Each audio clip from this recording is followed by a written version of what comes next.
Ladies and gentlemen, welcome back to the EU HCS Pro League Semifinals. My name is Brycey, and I'm joined by two wonderful analysts. But before I introduce you to them and let them flex their incredible expert knowledge on Halo, the game coming up is Infused versus Xmen. So I think it's about time we met these teams.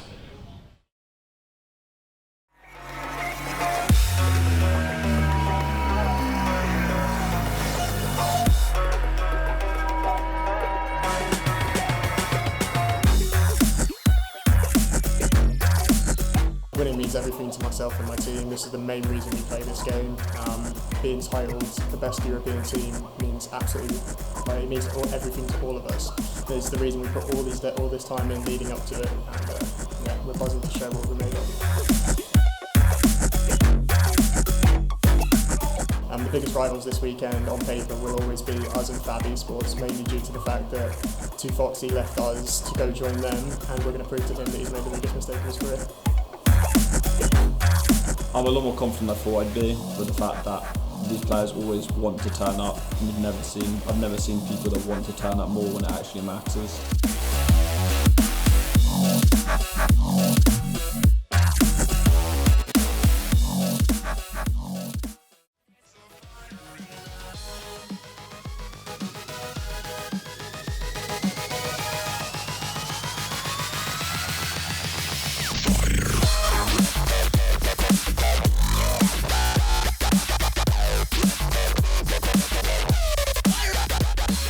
We've been practicing every day as much as we possibly can. We take a few days off, we go through our weak points, we go through all the maps, we analyse what we can work on, we watch gameplays back, we do everything we possibly can. Winning means everything to us. I mean, ever since we started in the Pro League, we never even had the goal of even reaching top 4 was just our minimum goal, and finishing top 4 in the top 2 in the Pro League even it was such a surprise to all of us, and it made us all realise that we could take the whole event. You have the whole crowd watching and everyone at home watching, and I think everyone on our team's really hungry to prove how good we are and how we can be the best team when we play our game.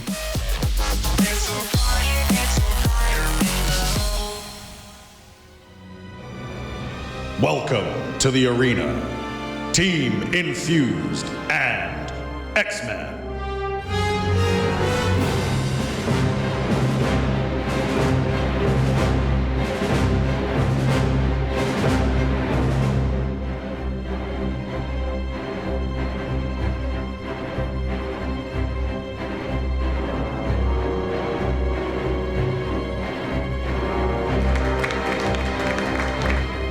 Ladies and gentlemen, for our next match in the European Pro League Season Finals, Infused and Xmen!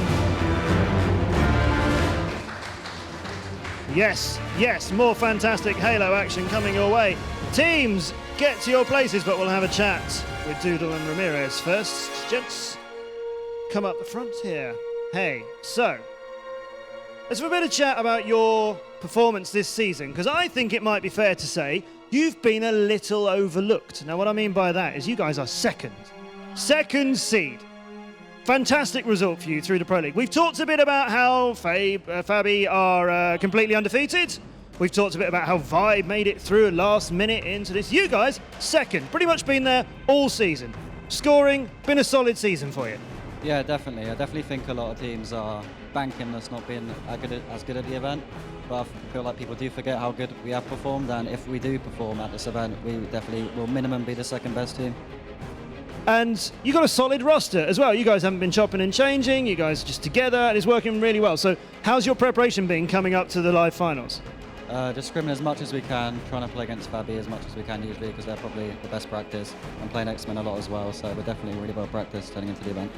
You guys have been scrimming together a lot. Okay, so you guys, I'm going to gently say, third is not where anybody really thought you would be coming into these finals. It's great that you're here, you know, Pro League finals, it all gets finished today, but there was a huge pressure on you guys at the start of the season. You got Jimbo, you got Snipedome, you got players who made the top 8 of the World Championship, shocked a lot of American teams, showed that Europe can compete up there. How do you feel being third seed here? It means nothing. We got to the event, that's all we wanted to do. Now we're at the event, we can do what we want to do, which is obviously win. We'll see what happens when we play our series here against Infused. I mean, they outranked us online. They sort of deserved to, because my team had a few problems, but we'll see what happens when we play the Big Boy Series. It's all done now. We just push that season behind us and we see how we perform on all the best of sevens today. Yep, pretty much. That's the goal. Now you guys are, how should we put this? It's time you turned up at LAN. Jimbo was saying, it doesn't matter, we're going to put this, much like yourself, we're going to put all this aside. We turn up at LAN. So how have you got ready to do that? We've come to the event. That's all it takes. Just get on the bus, turn up here. Yeah, pretty much. We're here. We know what we got to do. We're confident for a reason. I mean, there's being cocky, there's being confident. I mean, we've got every reason to be confident. No, wrong, we're not overlooking these guys, we're not overlooking anyone, but we'd be fools if we didn't believe in our own ability. Well, that's true. I think of all the teams, you've all made it here to Pro League Finals. You wouldn't be here if you didn't think you can win this thing. So yeah, that's the right attitude to bring into all of this. Now, when you met earlier on in the season, because all of the teams in Halo Pro League, they all play 2 games a week. You've all played all of the other teams twice. You have beaten them 3-0, and you've beaten them 3-0 as well. Now, I did a quick straw poll of this fantastic crowd that we've got here at ESL Studio One, and this audience, almost 50-50, but reckon you're going to take this. How do you predict this turning out? I think it will definitely be a close series, but I think we'll definitely edge them out. Any scoreline prediction you'd like to say? 4-3. 4-3. We're going all the way in a fantastic best of 7. 4-3 the other way round for you, or a bit quicker than that? It's not going to be simple. This is not going to be any walkover. I reckon it could be a 4-0 if we get the ball rolling early. Could be a 4-0. Okay, right. Well, let's have a handshake between you guys. Good luck to both teams. It's going to be a fantastic series to see who progresses further on during the winners bracket. Remember, it's all best of 7s all day here. Tweet us your thoughts with the hashtag HCS. Infused, Xmen. Who's going to win? We know what they think. Let's find out what Brycey and the boys on the desk think. Thank you very much. Well, we are going to get into this one. Team Infused versus Xmen. Second and third going against each other. But what do you think of this matchup, just off the top of your head? I'll let you start, my friend. This is, in my opinion, probably the 2 closely matched teams that we have. It's very interesting, sort of different ends of the spectrum. You have very, very experienced players on Xmen, whereas you have these up-and-coming, everything-to-prove players on Infused. So this is kind of, for Infused, if they take this series, it will be one of those, we are now top players. Whereas in Xmen, if Xmen lose it, maybe they're not the top players anymore, and the questions start to get asked. But if they do win this convincingly, nobody can question their ability as players. But let's quickly just weigh that up when you say opposite end of the spectrum. Xmen, almost 40 wins combined as players. Infused, 0. Simple as that. And it really couldn't be 2 different teams going at it. But again, Infused, as much as I put them down, I don't put them down, but I certainly count them out compared to these other teams. They're still second in the Pro League for a reason. Well, yeah, I mean, that's an interesting point. I mean, you're already saying you kind of favour the Xmen. On paper, they're the better team. But Infused right now have a better record. It's not by much, admittedly. One's 5-5, one's 6-4. So there's not a massive difference between the two. But, you know, we're not playing this game on paper. Who turns up today? What do you think? I think it's a very interesting point you say on paper. I'm sure Xmen are sick of hearing that. Ever since the Pro League started, when the Pro League started, this is the God Squad on paper. Everything on paper, but they just haven't put in the performances we expect. They found themselves in a position halfway through the season where they obviously acquired Ramirez, and he's added a lot of stability and he's one of those players that allows everyone else on that team to shine. But yeah, I think on paper is something that Xmen are bored of, and they're going to want to bring it today. Live event, that's where their home is, and they're going to want to prove that they're still top. And funnily enough about Infused, they are the only team here that today that are still the same roster locked from day number 1 of the Pro League. They are the only team here out of these 4 that have gone all the way through without a single team change. Fair enough, there was vicious rumours in the wind at one point. We heard vicious rumours. Yeah, we heard not normal rumours. There were some vicious rumours. However, there was nothing official, and they are still the same roster that they started at the start of the season with. Do you think it's a good or bad thing, though? I personally think it's a good thing because I like stability between a roster. I'm a big fan. Fair enough. If you're making a change, you're making a change for the good. But I'm not a fan of, oh look, there's a player over there that used to be decent, let's grab him and stick him on. Don't fix what's not broke. Simple as that. This team is second. They started off the same roster. They're second in the Pro League. Why try to change something up just to go after number 1? Why not work with what you've got and chase that number 1 spot? Yeah, I have to agree. I mean, all of these players, you know, they're young, hungry players. Doodle's the most experienced player on that Warlord on that lineup. In my opinion, he's been to the Halo World Championships. He would have gathered so much experience from going out there, and he's going to be able to translate that to all of the players on that team. When you have 3 new players and a player like that on a team, all they're going to do, they're going to be like sponges. They're so eager to learn, and that's exactly what they've shown so far. So them sticking together, getting that knowledge out of Doodle, all of them are big grinders in the playlist as well. Like, they have played so many hours of this game, it's ridiculous. Like, whenever me and Rich jump online, we know we can play with some of these players. They'll carry us. But them sticking together is so important. I think it's vital for their performance this season. The batch pack is real. Yeah, the batch pack will always jump online and carry me a map. But yeah, I couldn't agree more. Doodle is a nice little addition to that team. It is a nice little roster. And again, this event, they prove to the people why they are good, why they are professional, and why they are second in the league. All right, well, there's a couple of hypotheticals coming out of the back of that, man. Infused do well here, justifies the roster, justifies their placement. Certainly a good thing for them. What if they don't do well? What if they come here and really doesn't justify? What if they really struggle? I am concerned that we may see a team change. Well, you're dressed a little bit like a wheeler dealer today. How would you change the team? That's me. That's me. All right, fella, how you doing? You all right? Yeah. You want some windows? How would I change the team? If I had to, I'd probably say if they do go flopping out of this event, that they need someone with a little bit more experience in terms of got wins under their belt. Someone like Ramirez, who doesn't mind doing a bit of dirty work, who's got event knowledge, who's got LAN knowledge, who's got LAN experience, who's got what it takes to win events in the past, just to bring that wealth of knowledge of, all right, lads, you're a young set of guys, but this is how we play it in the real world. But you know what? Again, if they just play their game, what they've been doing online, and bring it to this event, it might not be needed. All right, well, before we get too much into the hypotheticals and start rearranging these rosters before we've played, let's look at the actual rosters then and go through the team. So let's actually have a look at these players, and I want you to point out and highlight the players not only we're looking at, but maybe some of the storylines that we've seen so far. It's Infused. I'll tell you what, Ante, you take me through it. Well, obviously we've got Batchford at the start, Flux, Warlord and Doodle. Sticking together, as we previously talked about, the only team in the finals not to make a change, which is definitely going to be a benefit for them. And aside from Fabi, Infused have had the longest win streak of 3 series during the season, which is something I wasn't actually that aware of. So that's pretty impressive stat from him. Obviously, we've mentioned Doodle and his performances at Halo World Championship, but you look across that roster there, it is a dangerous, dangerous roster. You've got Batchford and Flux can go off at any time.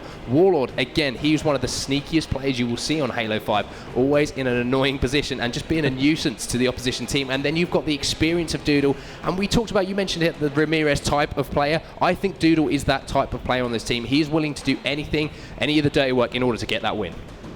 All right, well, we can take a little look at their overall league record and what speaks volumes here to you. Obviously, they didn't win anything against Fab because nobody does, but right now, I mean, for me, looking at this against Xmen, they've won one, they've lost one. Yeah, I mean, winning one and lost one, it's you say you're going into this series, it is a coin toss on that record, but this is a live event and we can't talk. I don't want to jump too much into Xmen because obviously we're going to cover those in a minute, but they are a different team online to what they are at LAN. So this is a real big matchup for Team Infused. If they can prove that they can do exactly that and beat the Xmen on LAN, it's a totally different, it puts them in a different spot in other people's eyes.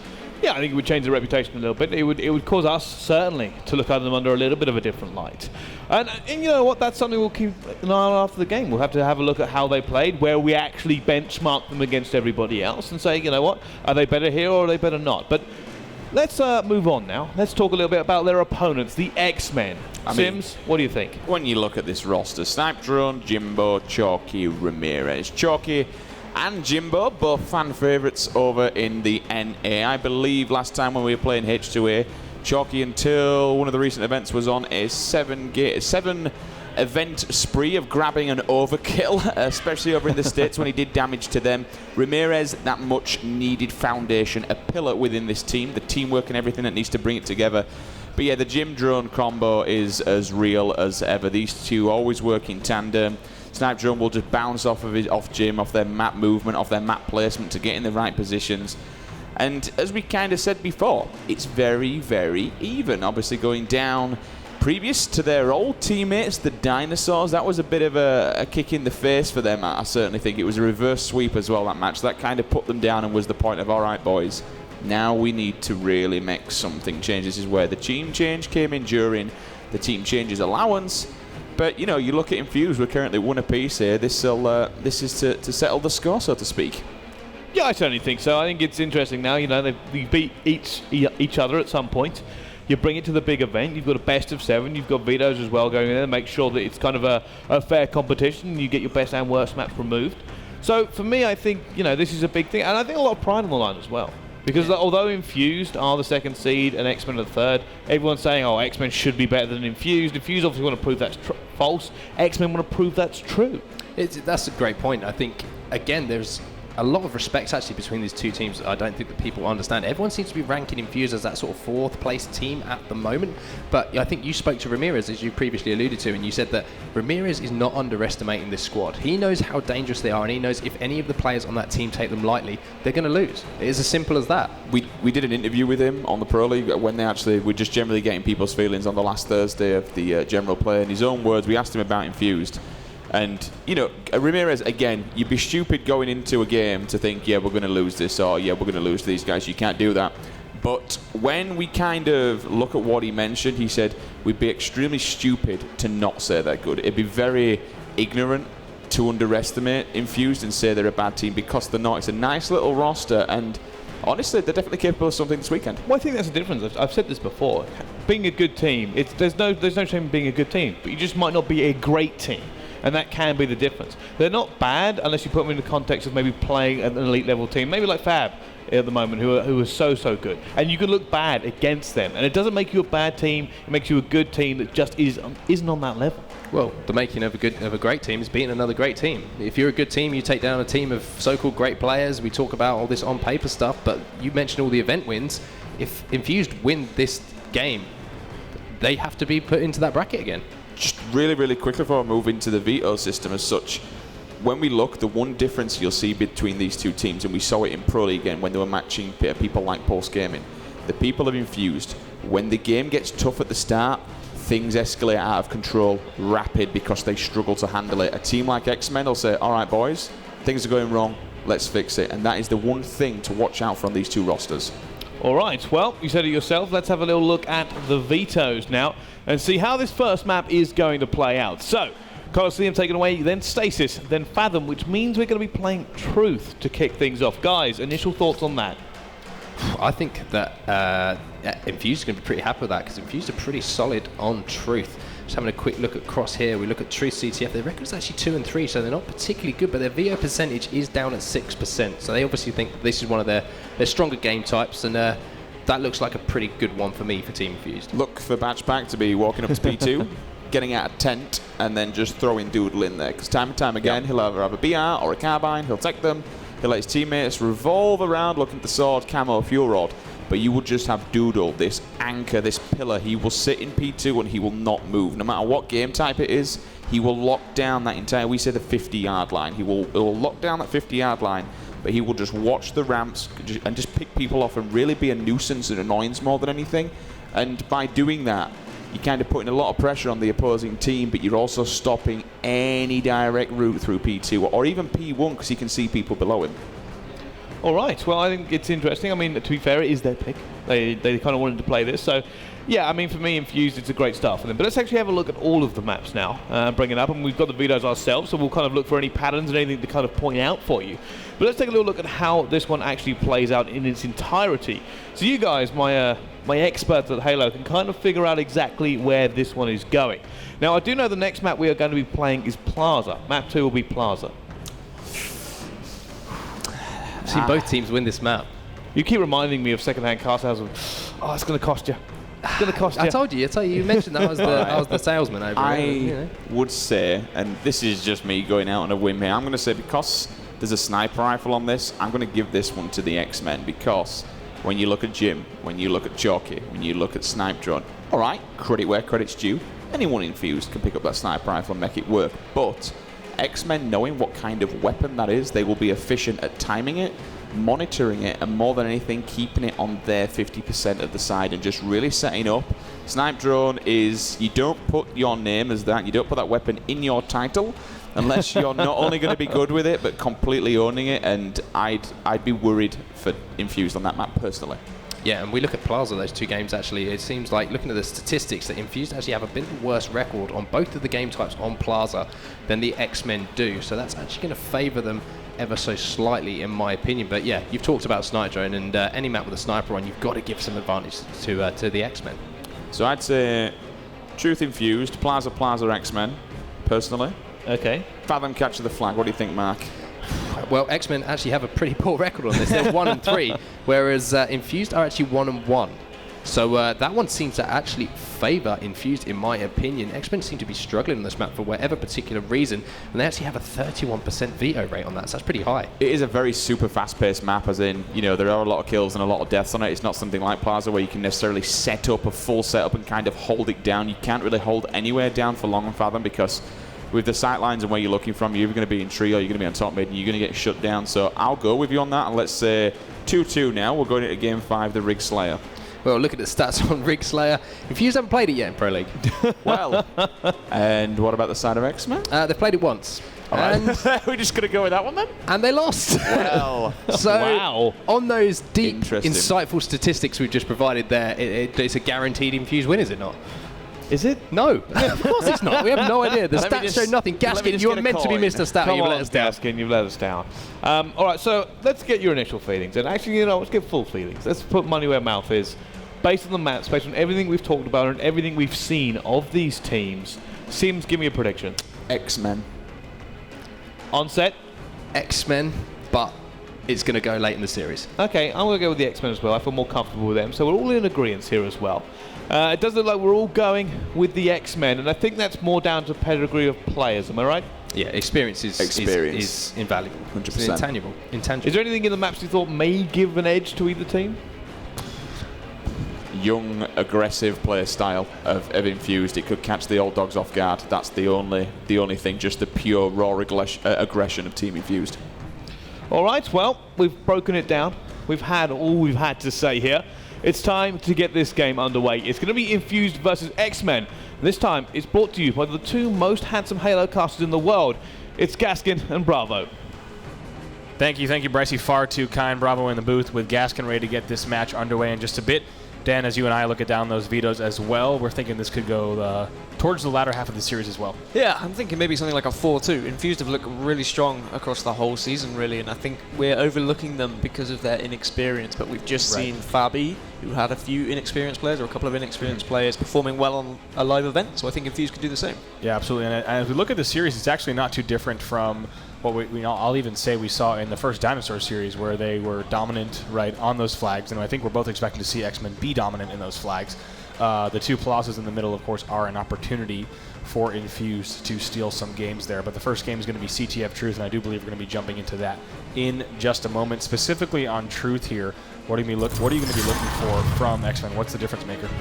Well, their record just speaks volumes, really. They're 3-0 across Pro League season against Infused 2-3, like Mark was saying earlier. I'm going to be looking towards players like Chalky and Ramirez really to be rotating together and just putting those shots in on bases.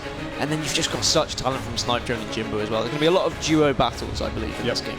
Yes, indeed. Now, I think we're going to go ahead and kick things off here with Chalky in this game, of course, on the Xmen side, and we are about to be underway as these players are flying in here. You're watching Chalky. He's going to push out right away towards this pink side, see if he can get a pull on Camo, but immediately finds some resistance, being shot back down to the street, so he'll have to pause momentarily and taking a look. Camo is indeed still up, so looking across all the screens, and it's actually going to be Flux on the other side who grabs it. However, great work from Ramirez in the stripe zone to annihilate those players, and a pretty good opening here from Xmen. Yeah, interestingly, their players just kind of they held off a little bit on that Camo, and Chalky has instead decided to go for that Fuel Rod Cannon up top mid.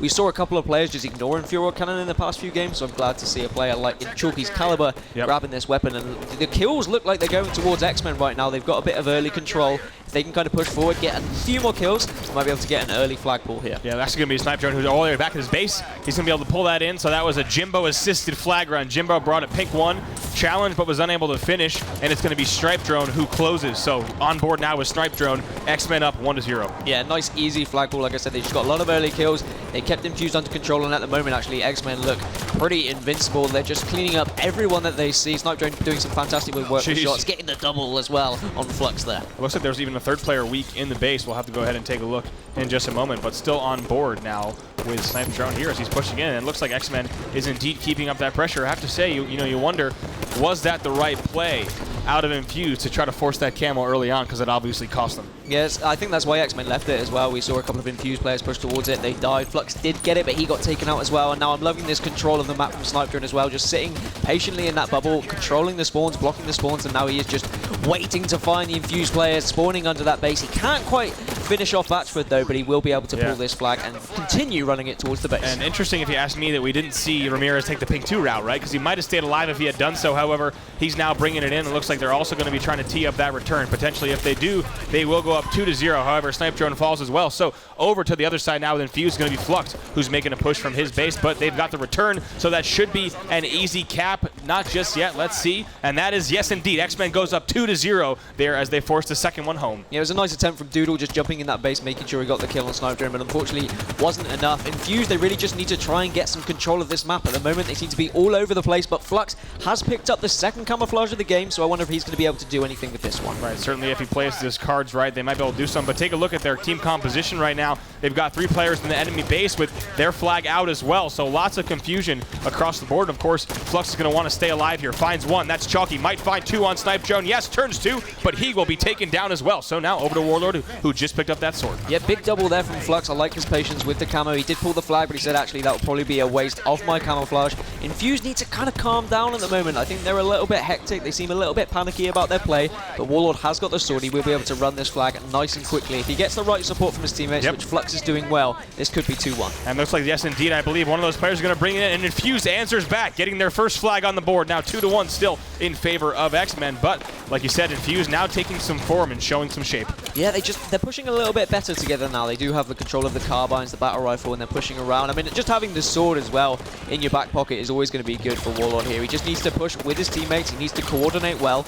And as you can see now, a player just supporting him there at P2, but he's going to decide to hold top middle and pick up this battle rifle instead of carbine. Yep, now scanning across, looking for any players who might be in the carbine. Several players right there around the opponent's base as they're continuing to rack up kills here. However, it looks like they don't have the exact composition they want to run a flag just yet. A player in each of the sneakies, of course, will be a good setup for them.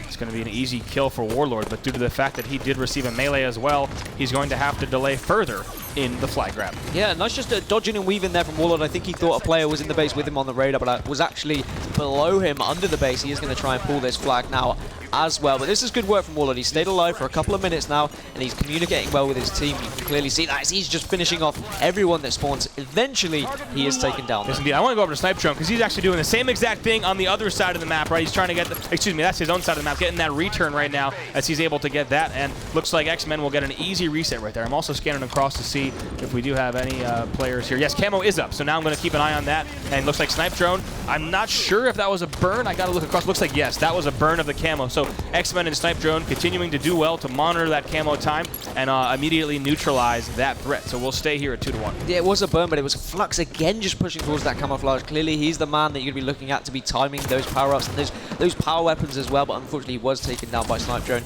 Xmen need to find the form that they had in the start of this game, really. It seemed like they've sat back a bit after they had that 2-0 lead, and actually Batchford taking down Snipedrone with his sword. Yeah, that Batchford has earned a point of view for sure after landing that melee kill, so that might have given his team the much-needed boost. However, it looks like he's actually going to do a bit of doubling back, which is a wise play because you don't want to be able to you're not going to be able to push out if there's players behind you like that. It's a good win, but it's Chalky in the end, I believe. Yes, who immediately gets that kill and starts the run for Xmen. So far, he is untouched as he moves this on carbine side with longtime friend Jimbo here assisting on top car as well. Yeah, he actually decided to just throw that flag. It said, Jimbo, look, you can run that flag if you want.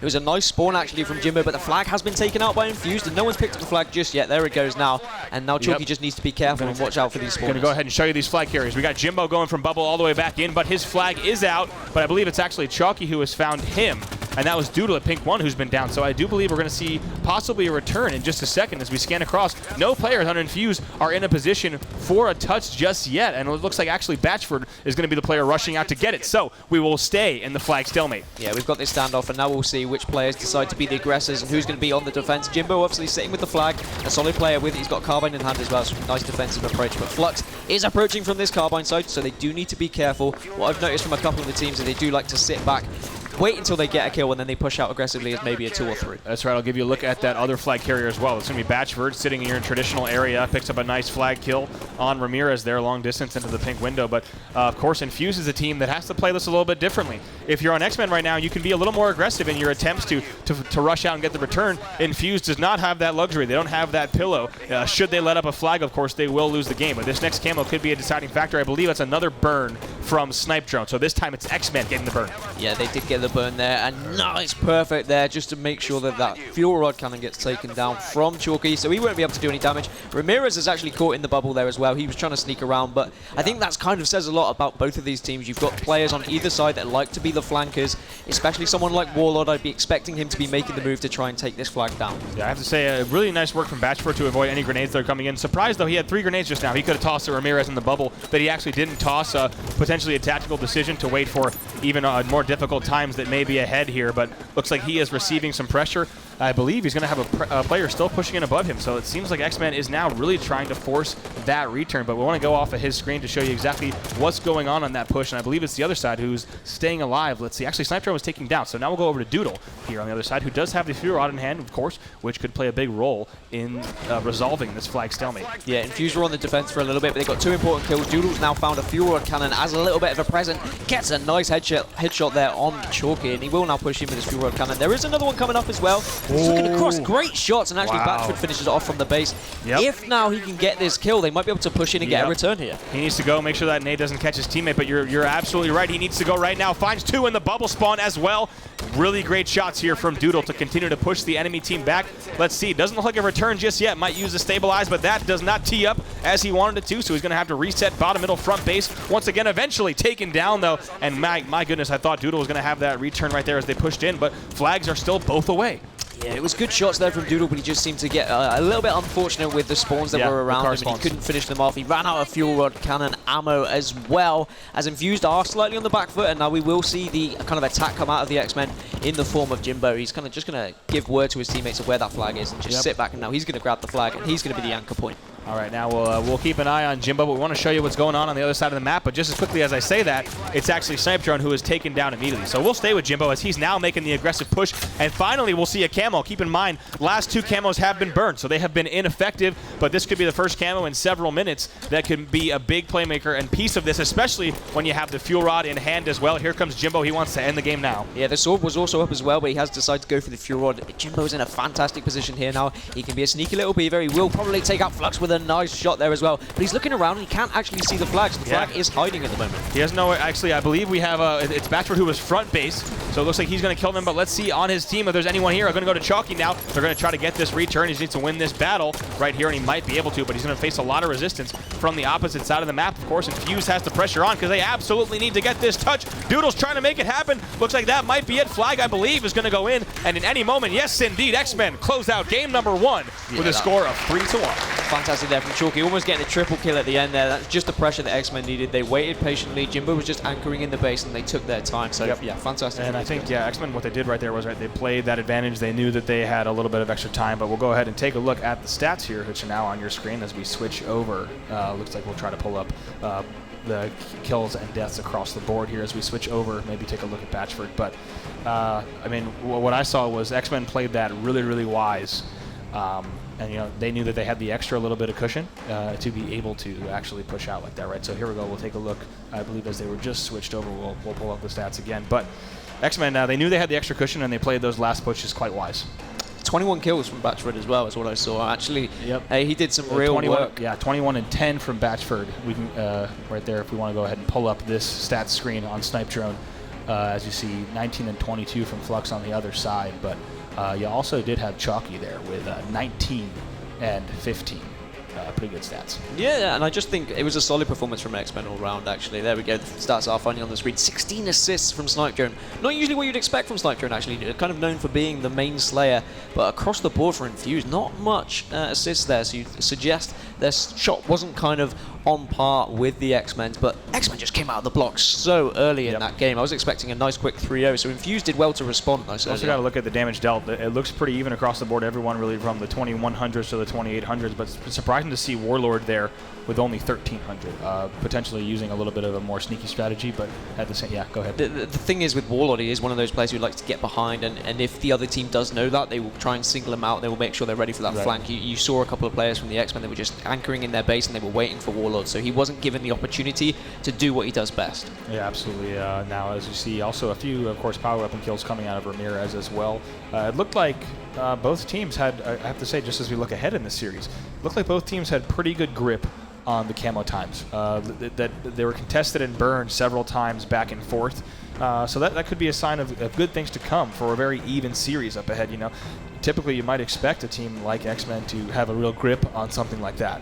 However, the fact that Infuse had a few clutch burns was, and even grabs was important. And that's the benefit of live events when you get your coaches. So obviously you've got Warlord's brother there coaching Infused, and on the other side you've got Professor X himself, Mr. Xavier. So shout out to those guys for being the fifth member of that team. I think they are quite often overlooked, but actually it's a very important role. You would know yourself how important it is to be a coach. Absolutely, and I have to definitely hand it to these two coaches. When you see every single camo pretty much grabbed within the first few seconds of it spawning, it means those coaches are doing a great job making sure their team is not only aware, because being aware of those is half the job.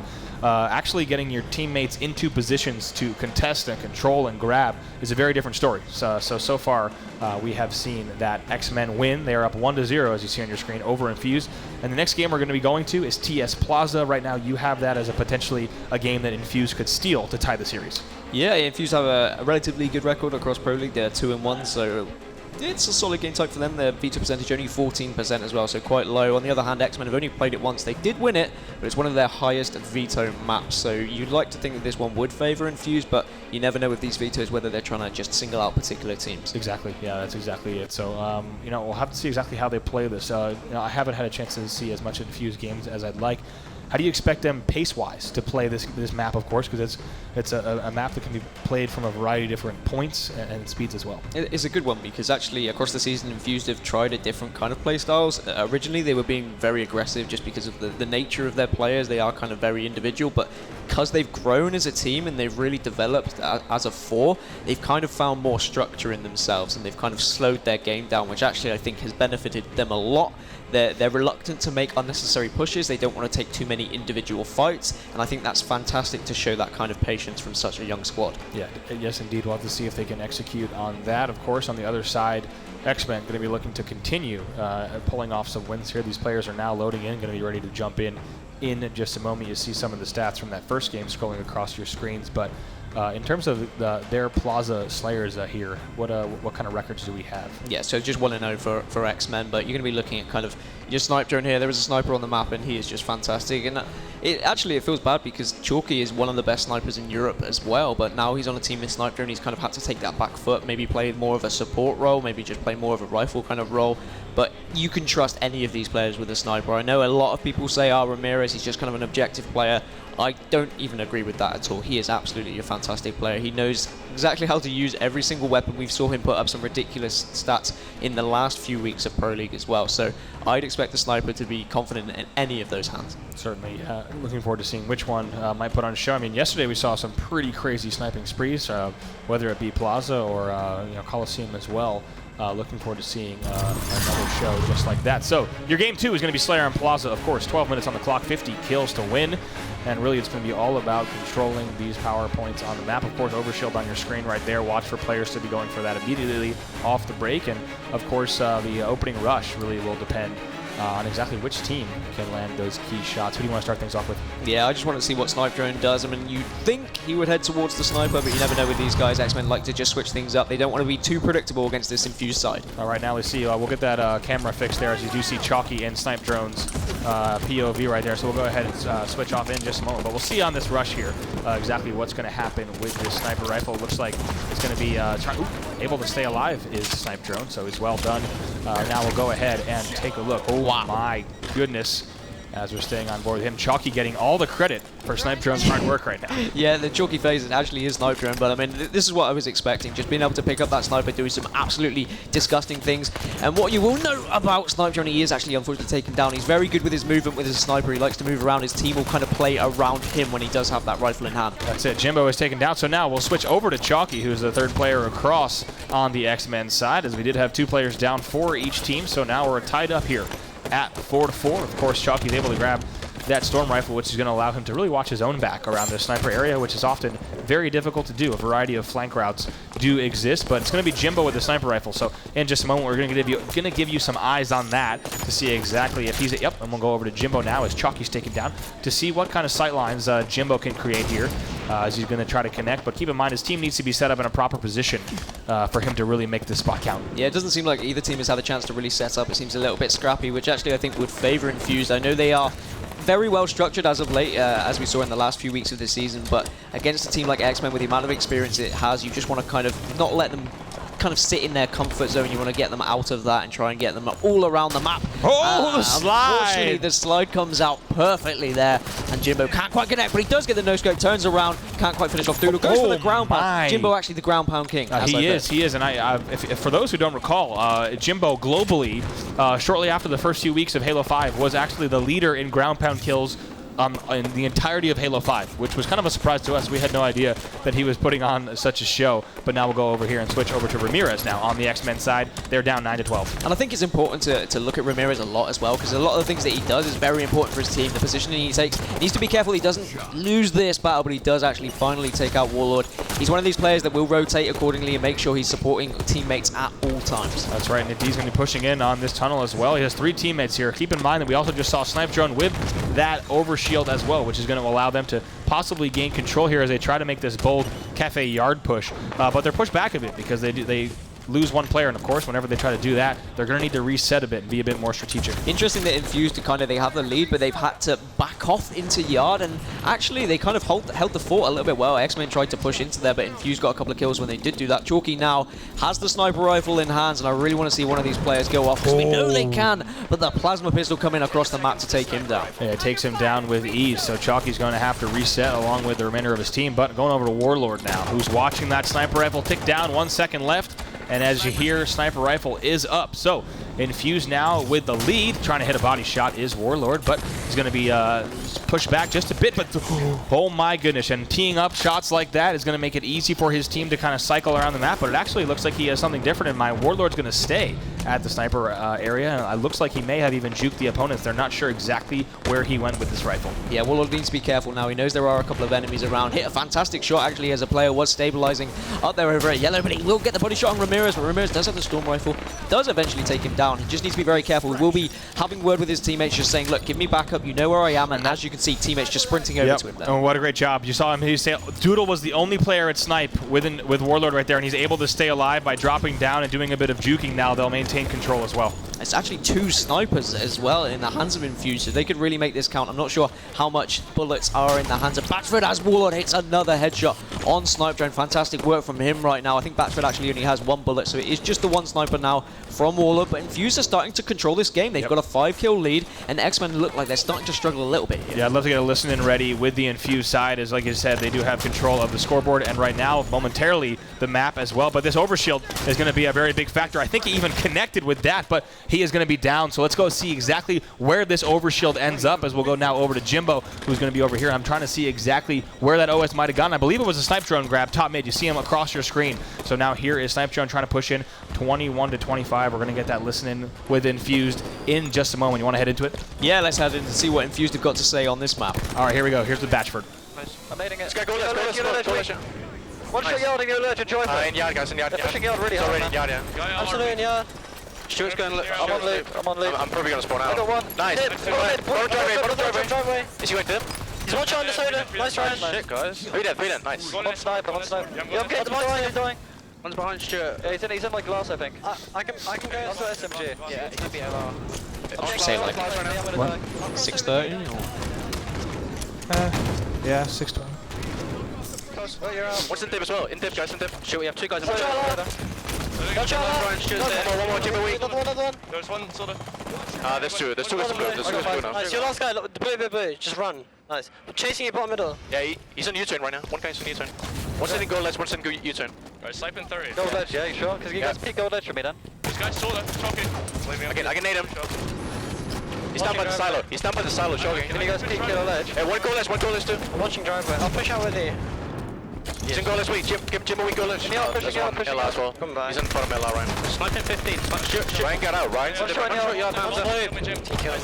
alive. Yeah, stay alive. Let's point to blue. They're in the yard, man. I need help getting them out. New sniping 10. So I'm waiting in flowers right now.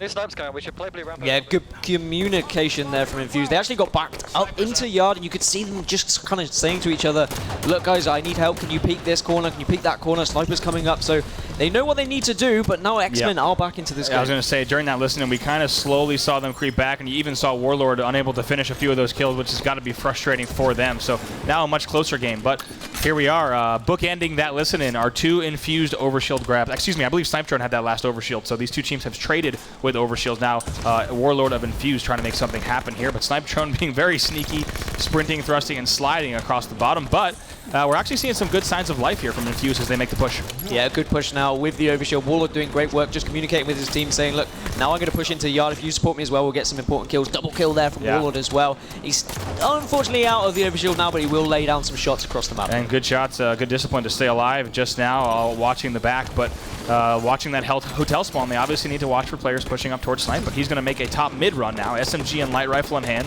Lots of opportunities for him to cause damage at a variety of engagement distances here. Is able to stay alive, and like you said, they now have a 6-kill lead. Might turn 2 here if he can. Doesn't finish on Snipetron just yet. Yes! And finishes with the light rifle as well, so using 3 different pieces of equipment to eliminate those 2 players there. Now they're up by 9. And they are the kind of plays that I expect from this man. He loves getting behind a team. He loves being sneaky. Nice use of the grenade there and using the light rifle as well to finish off with a double kill. So fantastic from Warlord. We will move across to Flux, who has the sniper in hand, and they've got a nice cushion here as well, just needing 9 more kills to win this game. And it's just like you said, Gaskin in that last game, Warlord, the sneaky player to make plays like that, using the splinter grenades, the SMG, and the light rifle to finish those 2 on the flank as he sneaks around the S3 ledge, really doing what he does well. And of course, that's forced Xmen to slow down a bit, unsurprisingly. They're trapped, of course, in the Yard Cafe area, and they're going to need to make sure they don't give up any more free kills because Team Infused is only 7 kills away from closing out Game 2 and tying up the series. If you're just joining us now, this is the European HCS Pro League Finals. The top 4 teams in Europe here as Flux goes off. Might even take down Jimbo as well, but no, Jimbo finally takes him down with a double as we go over to Jimbo. But thank you so much for joining us here on twitch.tv/Halo as well as facebook.com/Halo. Nice snapshot there from Flux as well. Good work from Jimbo to take him down finally, and actually it's only a 6-kill game, so if Jimbo can take the sniper and his team can set up around him, there is still potential to get back into this. We saw Warlord just trying to sneak around there as well. Maybe he was thinking there might be an overshield coming up soon, but I think it has already been burnt. But now Jimbo will look across to try and make their way back into this game. Ramirez is kind of caught alone at bottom mid. He needs to be careful. You have to wonder exactly what route Jimbo's going to take here, because my goodness, is he ever out in the open and far away from Snipe. So obviously he's trying to get creative with his angles here, but a new Snipe is dropping in 10. Going to be interesting to see exactly who grabs that. And you know, looking across the screens, it looks like it might be a chalky grab, but we'll keep an eye on that for you as well.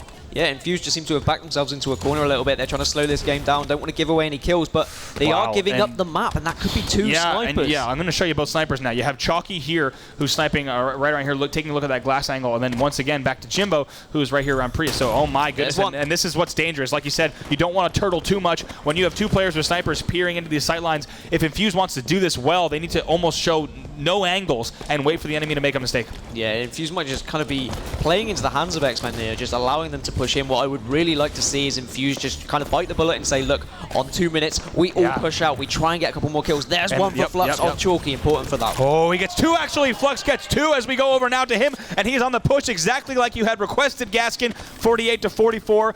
And Infused taking advantage of the fact that those snipers may have not been watching the exact sightlines and may have been quite open. He picks up another one. Only 1 more kill will Will he hit the no-scope? Not yet, but he has a little bit of help on Jimbo, who's desperately trying to stay alive. Infused only 1 kill away. And yes, indeed, Infused answers back in game number 2, tying the series 1-1. What a response from Infused, just carrying on from their record in Pro League. In Slayer games, their overall was 8-4. That makes them 9-4 now in Slayer. A very solid slaying team. We heard the crowd go wild. I think they want to see Infused win some of these games. We'll take a look at the statistics in a minute and see who were the players that we were watching out for. But I mean, there were some fantastic players. Most memorable for me was probably Warlord, with that kind of sneaking around, using the grenade, using the light rifle to get the double kill. Yes, indeed. We'll go ahead and take a look at the stats in just a moment. As you see the kills and deaths across your screen, Warlord with 12 assists, doing quite a nice job. Also Flux there, 17 and 11 from him. On the other side, Chalky putting up quite a show with 15 and 12.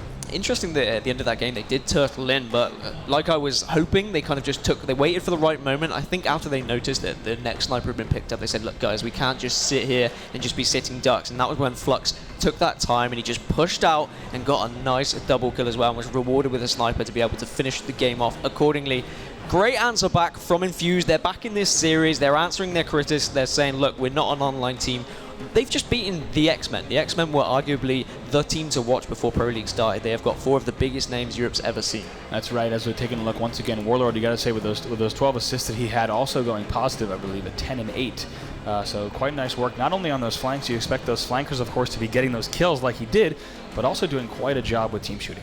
Yeah, now going into map 3, I believe is Plaza Stronghold. So Plaza again, records across the board. Xmen have won 3, lost 2. Infused have only won 1 and they have lost 3. Kind of the middle ground for vetoes. Both players seem to have been happy to play. Actually, at the start of the season, we saw a lot of Plaza Strongholds. We saw it in almost every season for the first few weeks, just because it's one of those games where you can be very confident with spawns. You know your setups, and these players are very used to playing it. Sure, yeah, it's one of your go-to traditional Strongholds game types. It has really become in Halo 5. Yeah, I mean, neither team with a huge advantage here, but of course Xmen, if you look at the stats, with 3 wins and 2 losses over the course of the season, no surprise that they're okay with playing it either. However, you were talking about possibly that this could go the way of Infused if you look at really how the teams play. I mean, well, looking at that Plaza kind of game in general, I kind of say, look, even if it's Slayer or if it's Objective, it's the same map. It plays a little bit similar, and you will be used to those players just pushing out aggressively, working as pairs. The sniper didn't come into too much of effect for his Xmen that I thought it would. There was a couple of especially early when they kills. had, right? I mean, when they were only down, I believe it was 41-46, 2 sniper rifles in hand. They had definitely had a chance to get a few more headshots, but I'm glad to see Infused take advantage of that, because the one thing that Xmen had, of course, and when you have 2 snipers with sniper rifles out watching specific sight lines, they can't really turn like a player with a BR cannon and double team, and if they're missing body shots, it's going to catch up to them, and Infused took advantage of that. They made a great push out of yard.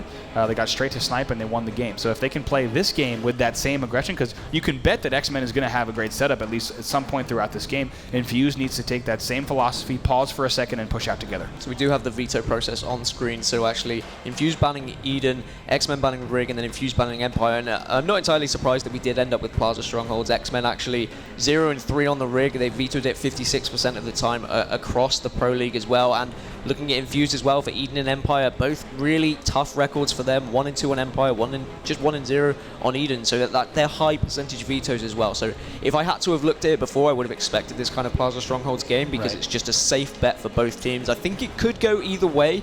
Judging on the performance of the last game, I would hedge my bets on Infused, just because they look like their shot is on a little bit more right now. Yeah, it's surprising, especially after seeing what Xmen was able to do in game number 1 with their team shot, with their composure. It felt like they really didn't find that groove. Especially when Infused started to run away with the lead in that Plaza TS. And of course, Infused on your screen right now, they're going to be looking to put up a very similar performance in game number 3 here in our winners bracket round 1 matchup. Of course, winner of this will advance on through, and the loser will be the second team to drop to the losers bracket. Yeah, a player I really want to watch in this game as well as Warlord. I just want to see him making a few more of those sneaky plays. They kind of shut him out of game 1, but game 2 is able to get a little bit more freedom. I mean, Plaza, there's a lot more routes you can take. I was just going to say, it's a great point. Obviously, a map like Plaza is going to lend a lot more to Warlord than Truth, which is a very confined arena space. There are very particular routes you can get away with, where on Plaza you can be very crafty, and we just saw it in that game when he's using the sneaky S3 ledge to get around opponents. Warlord, it's great to see him taking advantage of that. And if you're X-Men, you want to shut that down, because on Strongholds it's even more of a risk. There's even more to worry about when you're playing Strongholds over Slayer. But I think we should go ahead and kick things off here with Warlord. I wouldn't be surprised if we see this Infused team just pushing around as an absolute wolf pack, just rotating from Stronghold to Stronghold, where I would be expecting X-Men to try and go for a little bit more of a structured approach. We are now jumping into the game, and we will start things off actually with Warlord. And here we go now, Warlord looking across, making sure to engage anyone who might be going for that overshield, and I think we might see an early grab, am I right here, through that overshield. Yep, so now Warlord's just going to actually try and stay alive here. There will be an early take for bottom mid from X-Men, so it's nice to get that bottom mid under control nice and early, because it can be quite difficult to get sometimes the pulse grenade taking down Warlord there from Jimbo as well. We will see Infused push towards Yard. They need to be careful that they don't actually all spawn there and get stuck in that horrible, horrible spawn trap. That's right, of course X-Men is the first team to put points on the board, as you see, so now Warlord back in this hotel, needs to be careful, going to likely move up here to the sniper rifle area to try to push in and also get a steal on Nest. Yeah, and actually X-Men, they noticed that Infused were pushing into Yard, and actually X-Men just all charged into Yard as well and grabbed Yard. Infused now have got bottom mid as well, but X-Men doing very well to just contain anything that comes out of Infused. Infused just seem to be spawning and dying right now. So this is a lot of early pressure. This is similar to Truth. X-Men have just come out of the blocks nice and early. Yes, indeed. Now Snipe Drone doing a little bit of acrobatic movements here to try to put some pressure on Yard. They do lose that, but of course not to worry, as they're going to continue to put points on the board here. Now about to reach the 20-0 mark with 20-point run. Yeah, man, Sniper just waiting around. He's doing well actually with the rifle, just kind of waiting. He's just listening to his teammates. We're looking to bottom mid now as well. He does pick up the double. Look for the triple on Batchford. Can't quite finish it off. Had to reload. Teammates come to try and support him, but Batchford finishes him off as well. And now switch over to Batchford for a second, but unsurprisingly, he is taken down right away. So now over to Jimbo, who's making a Nest push. He's going to get that defense, that reset on that Nest. And now 25-3 is the score, and a killing spree for Jimbo. Yeah, this is just a solid setup from X-Men here. Infused are trying everything to try and break this wall, but every time they push out, one player from X-Men is just pushing into that Yard, trying to take the Yard off them, just so Infused have to retreat back, and it just restarts that whole process of pushing out of Yard. Yep, and X-Men, of course, very comfortable now. They're just going to keep this up, and of course, you have to say they certainly have a different look in this mid-game. I think it's an immediate burn from Jimbo. Yes, indeed. That's going to be an overshield burn. So now over to his teammate Chalky. That next overshield will be dropping right around the 44 mark. But X-Men doing well to control that and deny it from the enemy team. Of course, they won't. Infused won't be able to use that to try to mount a comeback. Yeah, important that Infused are finally getting some points on the board, but Chalky is still alive here around at Nest. He's just being patient. He's not going to push it anywhere until he realizes where his teammates are. Warlord will get caught off guard, but he does have support, but Chalky gets the important kill. He now can back off, which is very important as well. Yard will be taken, and now I hope X-Men will all push together towards this bottom mid, allow Nest to be taken, just get that bottom mid first, and then they can rotate round to Nest. It looks like they do get bottom mid. Chalky also has even bigger things in mind. Hopefully he's going to get help on Doodle. He hasn't gotten it just yet, but he looks like, yes, indeed, Jimbo eventually does come. That's going to be total control there for Xmen. So looks like Chalky must have had the confidence that his team had bottom mid covered, because he really focused on Nest there. Yeah, he knew his teammates were probably going to be spawning there. He probably got word, look, I'm up in 1 second. The likelihood of me spawning there is very likely. So now he is going to move over here. And he is going to take down Batchford, I think, here, if he can use these shots accordingly. As long as he has some help. He has 2 players weak bottom middle, and the help is not coming. So that's surprising to see right there, right? Where we just saw Chalky's able to get 2 players 1 shot in bottom mid, and his team is not able to actually stop and eliminate either of those players. So surprising to see from the X-Men side. However, they get bottom mid right back, and once again, they are scoring again with a double from Chalky. 50-17 is the score. Yeah, X-Men just aren't giving Infused a look in at the moment. But no matter where Infused have pushed, X-Men have got someone set up there. Their crossfire is absolutely phenomenal this game, and actually, they look like a different side from last game. I know that Infused are very well known for being a Slayer kind of team. They have good record of Slayer in general, but I was expecting a better performance from them. After kind of during the season, we've seen them play this game type over and over again, and they've been very well known to just make it very messy, just rotate together and be able to beat teams just on their individual skill. But X-Men have just shut down any chance of that happening. Yes, indeed. Now Chalky also making this push once again and continuing to rotate pretty aggressively, I'd say, as he's now moving all the way over to Yard, just in case they might lose another point. They will remain scoring, but also might be a brief total control here, as he's looking around to see if anyone's going to be pushing in. The answer's no. So X-Men once again with total control, and Chalky really doing well to continue that rotation and really just be a pain in the neck for Infused. Yeah, that's what's really hurt Infused as well. Just every time they pushed out of Yard, one member from X-Men is just pushed in and taking it again, and now they're just kind of wondering, right, right, where did they spawn? It looks like it's Yard because now they've taken it as well. And they'll be able to set up accordingly and just stop them pushing out. They only need now 25 more points, sorry. So this is looking good. Doodle does have active camouflage, actually, so they might be able to get something here, but he will get taken down by Jimbo. That's unfortunately. He couldn't really do much with that camo. He had to kind of take the shots there. Yeah, there's not much you can do, of course, from bottom middle. They finally got a nest here on the Infused side, so they might start a little bit of a run here, but would require some near-perfect play, to quote Onset from the last series, in order to come back here. And then just like that, you have Xmen scoring once again. So back on board with Chalky, who's trying to stay alive. He falls, though, so now over to his teammate Jimbo, who's going to continue to rack up kills. Another double from Jimbo, and they are just 7 points away from closing this out. I mean, we've seen comebacks before, but just the setup from Xmen and their shot at the moment is just too strong for Infused. It just seems like Infused are kind of pushing out just willy-nilly now, just getting really doing what they can to just get out and not be in that spawn trap. But just 2 more points needed. Snipe Drone will drop in just to kind of finish off this bottom mid now, and that's going to be game 3 going to Xmen. Hands aloft for Jimbo, saying, look, you can have the Slayers, but we'll have the objectives. That's exactly it. Xmen looks way too strong, you know, and I don't really think we saw, if I'm honest, any real of what we saw in game 2. We did not see that mirrored in game number 3 for Infused, as they weren't really able to execute it as strongly as they were in that first Slayer. What are you seeing here in the stats? 15 kills from Snipe Drone, doing some absolute work. Jimbo as well, actually. He did a lot of things, but only 4 kills coming out of Ramirez. I mean, I know he is known for being the kind of objective player, but I tell you what, it doesn't matter if you get the W. 4 kills, no kills. They still got the win. They were doing the objective. They're doing everything perfectly. Look at those captures as well from Jimbo. So no matter, even though he had all those kills, he's still running around. He is capturing those strongholds. It was unfortunate from Infused. It just felt like they were on the back foot pretty much the whole game, brother. They were trying to push out. They were trying to rush everywhere, but they were just getting caught off guard by these Xmen boys that were just set up in every single position possible. That's right. Now, also looking across, looks like it was Batchford who went 10-10 on the other side, but like you said, Snipe Drone 15-8, a solid performance from him. But these are not normally the stronghold stats that we see, right? Usually a little bit higher in the kills category, because the games usually take a little bit longer, but Xmen made very quick work of Infused there. Yeah, and I think Infused were they were taking their time a little bit. Like, I know sometimes they were pushing out aggressively from spawn, but I think a few of the players were probably saying, look, let's slow the things down, let's coordinate a push. But when they did slow it down and coordinate a push, they were just getting shut down immediately, and there was probably frustration started to kick in, and then that's when they began to just be pushing out randomly, and they just got punished by Xmen because of it. Yeah, that's right. I mean, it looked a lot different from that composure they had in the end of the Slayer game, where they made really one push, and it was the one push they needed, it counted, and they were able to get out of their base, but that wasn't the case here in game number 3. So Xmen will take a lead in the series, 2-1. However, still smiles and silly faces from Chalky, so you know he's looking forward to the rest of this series. He is, and actually he was the kind of player that was just punishing Infused, always pushing into that yard, and they just couldn't get rid of him as being a massive nuisance. But looking towards game number 4, we've got Capture the Flag on Fathom. Now, this one actually not the best of records for Xmen. They've only won 1 game. They lost 3 across the league, and it's their 2nd most vetoed map. Infused, they're just 1-1, so they've not played it much either. So I think this is a kind of head or tails kind of map. Flip a coin, but looking at the capture flag from game 1, I would say that at the moment, I just think Xmen are a stronger team objectively. Once again, to look back at the Dinosaur series, you know, if a team is decent at your true CTF, there's a chance, as long as they play it in a similar fashion, that they'll also succeed on Fathom.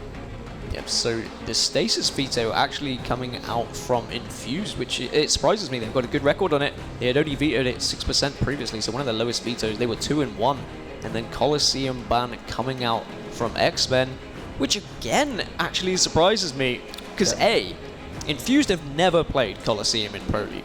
They've just Slayer or CTF. They've never ever played it. Their vetoes are just absolutely huge.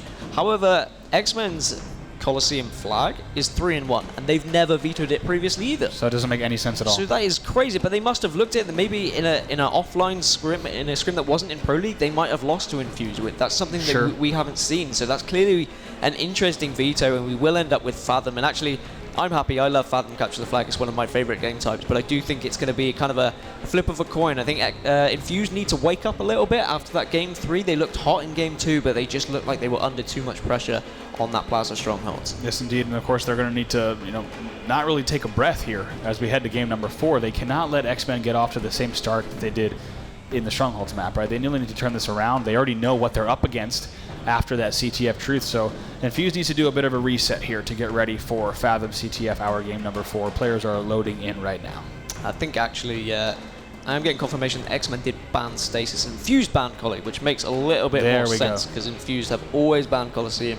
Xmen never banned Colosseum, so there is some confirmation there. That makes a little bit more sense to me. Certainly, and me as the statistician, I've been thinking, hey, that doesn't make sense. I've been making all these stats. Numbers don't lie. Numbers do not lie. Bravo. But yeah, we will be getting into this one very soon. And actually, I think Infused, they need to have a response here. Because I think if they lose this, we might see them heading out 4-1. I think that will give Xmen the confidence booster. I agree. It'd be very difficult for Infused to climb back after another defeat. However, if they do, of course, tie up the series here, we could be going either way. This, in a very real sense, it could be very similar to yesterday's series where we said, this is kind of a do-or-die mid-series point. This is really where you want to put the win on the board to see exactly what direction the series will take. But here's the series layout so far, if you missed us or if you're just joining us. Xmen takes Truth CTF pretty easily 3-1. Infused, though, answers back with a 50-46 win on Plaza, leading for the majority of that match. And then that last Strongholds Plaza did go to Xmen with a pretty quick win as well. So next game is going to be CTF on Fathom. Now I'm going to be kicking things off here with Batchford on the Infused side. There's a reason why I want to like Batchford as well. He self-proclaims the... He calls it the Batchford rifle. That thing that just sits bottom mid, he says, look, that's mine, that is the Batchford rifle. And I do like the swap. It used to be top mid, and now we've got that. We've got the camo there top mid as well. So I think that was a great change when they did make that change earlier in the season.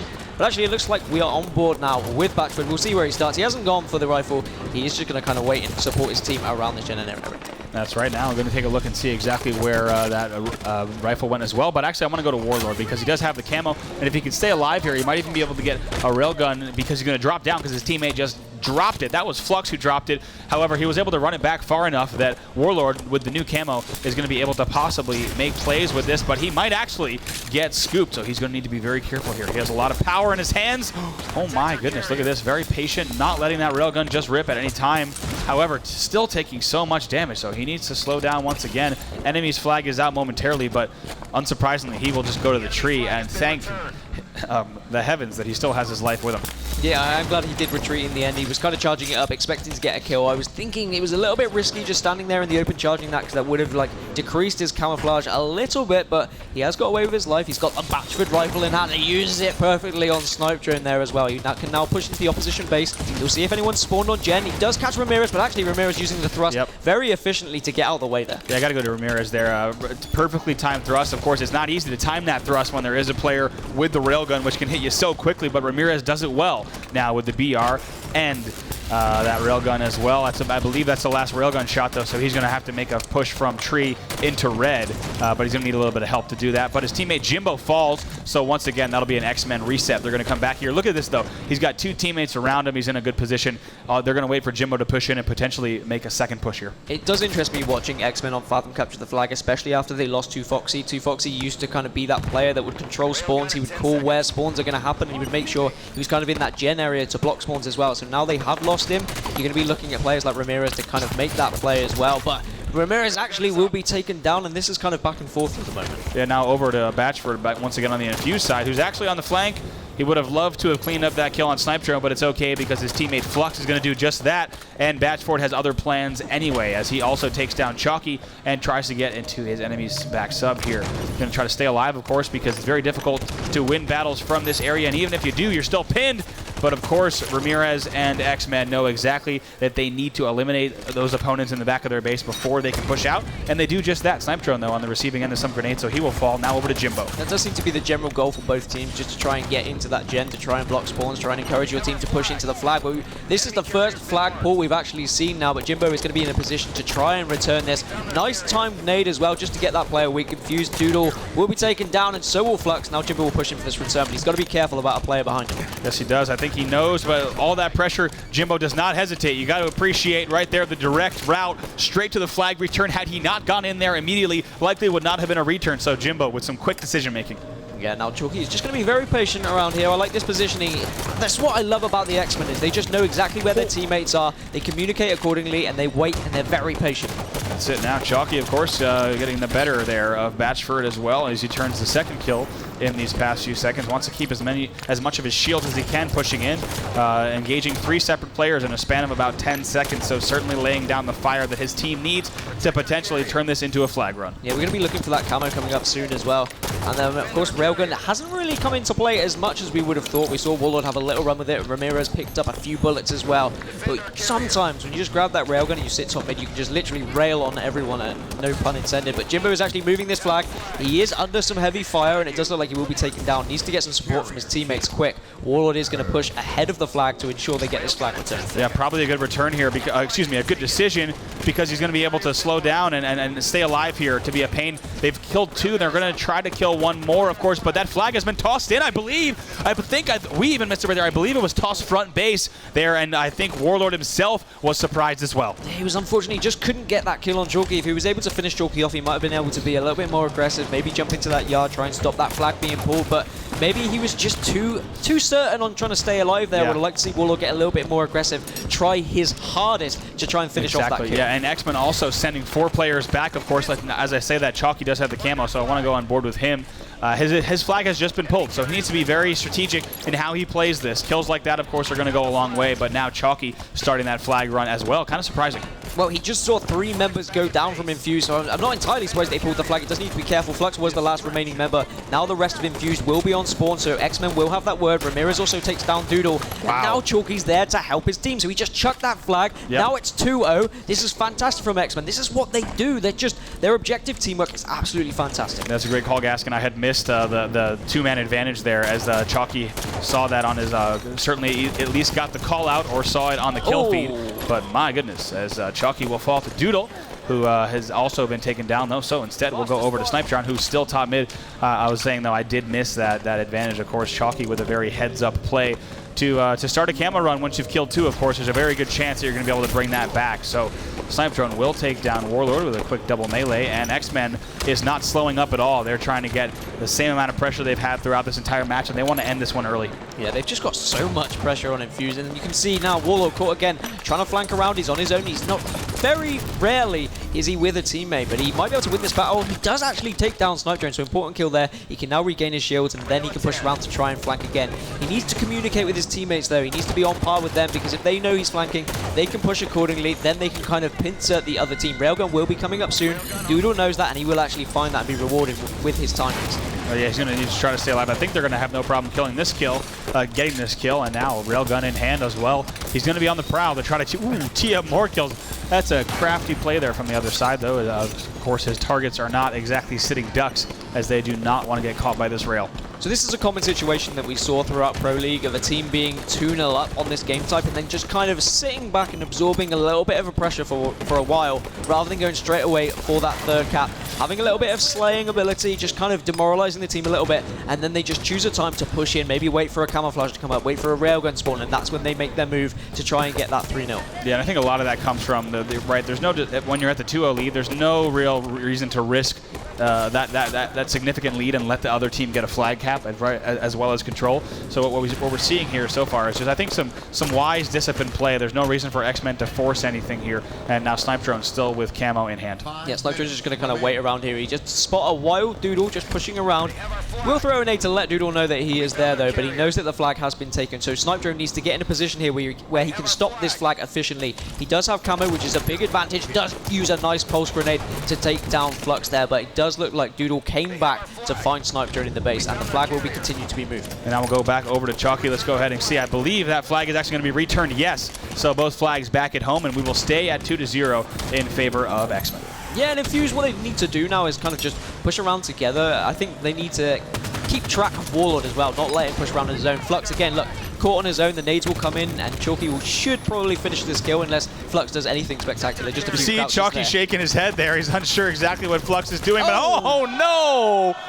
Oh my heavens, you see Chalky kind of shaking his head and likely in frustration and confusion, but Flux actually ends up winning that battle quite surprisingly. He was very patient there, but now over to Warlord, who's doing a flag run with the light rifle in hand, and once again, putting the light rifle to use. That's some of the most light rifle play we've seen all day, not only in this game, but also in game 2 to pick up a very clean double. Also a perfect kill there from him, so Warlord showing his expertise here. And those are the kind of plays that we saw as well from Flux. The kind of turning points in games, just being able to put the other team on tilt, just frustrate them a little bit. They are trying to move this flag. They are moving it very slowly, though, as Ramirez will catch Warlord off guard. I believe it's going to be Doodle here, who's right now with that flag now. And I believe we might have, looks like, yes, both flags away, which why we haven't seen anything just yet. But I got to tell you, I believe we're going to see, we could see the potential for a snipe drone camo rail play in just a moment. So that's what Doodle wants to stop. He has the angle. Yes, they shut it down right away. That was key. And I believe that actually will burn the camo, if I'm not mistaken. But the flag is down now, so we got to go ahead and go over to the Jimbo side. And I believe he's going to bring that in. Yes, indeed. And just like that, Xmen ends the stalemate, and they go up in the game 3-0 with a win. Of course, and they will lead in the series. And Xmen just playing that perfectly, just slowing it down when they needed to, trying to frustrate their opponents. They let it go to a little standoff, but wow. I mean, this team objectively just looks extremely strong right now. And judging from Fabi's performances earlier on flag, I honestly think Xmen could answer this Fabi lineup. I'm gonna put that out there right now. Yeah, I mean, what we just saw, I think, was a pretty decisive victory from them, even in those last moments of chaos. Let's take a look at the stats. 20 kills from Snipe Drone as well. And you can see 3 flag captures from Jimbo. I mean, actually, that's fantastic objective work from him. Everyone says Ramirez is the objective guy, but actually, Ramirez doing some work himself with 13 kills and 12 assists across the board as well. And on the other side, I mean, 19 kills from Batchford, so he's been doing work all series. Actually, Warlord was only there with 11 kills. It kind of felt similar to Truth, really, to me. Warlord was trying to do too much, trying to flank on his own, but he was getting caught off guard. That's exactly what it is there. As you see, quite a bit more assists there from the Xmen side as well. So as you look ahead to this next game, it's going to be Slayer on the rig, of course. And which originally had you picked to take this one? Well, Rig Slayer is kind of uncharted territory, Bravo, because Infused have never played it in Pro League, and it's their second most vetoed map. Xmen have played it once, and they've lost it once. So I think this is what Onset was saying. He was saying, oh, Dan, your statistics are terrible. But the statistics don't lie. Those are the statistics. Right. Neither team have just played this map. So this is, again, it seems like a bit of a coin flip, but last time I said that, Xmen just kind of destroyed Infused on that last map, so... Yes, indeed. And, but, I mean, like you said, Infused has that Slayer edge, potentially, which is what we could see. Certainly we saw it in Game 2. Even though it was a 50-46 win in the final stats, I think it's certainly safe to say, as we take a look at the kills there as well, you got 20 and 13, like you said, from Snipe Drone. And on the other side, no players, I believe, going positive. Of course, Warlord, the only player to go even there, 11, 11, 11 across the bottom of the board. But the stats certainly in favor of Xmen, the flags as well. And now looking into Team Slayer on the rig, Infuse has the potential to answer back, but momentum certainly in favor of Xmen right now. Yeah, momentum's definitely there. I felt like Infused in that last game, we were just a little bit timid. There was that moment where Warlord was in the base, he had that chance to try and finish off Chalky, and rather than chasing him around that generator, he just kind of waited, and that allowed Xmen to pull that flag and get it chucked into the base to go 1-0 up. So that is a bit of a momentum killer.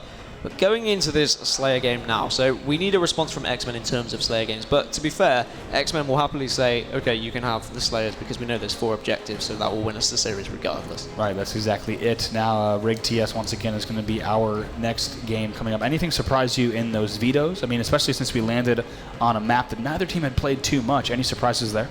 Well, I mean, I'm not surprised that Colosseum was banned because 42% ban rate from Infused, but actually it was Xmen to ban that one. Yeah, it actually was this time. I can confirm that Xmen did ban Colosseum, so interesting that they didn't want to play that again. It could have been a scrim that they had played previously, but looking across the board for Xmen's record, I mean, Slayers in general, they're 6-6, so the 2 maps they've actually lost on are Rig and Truth.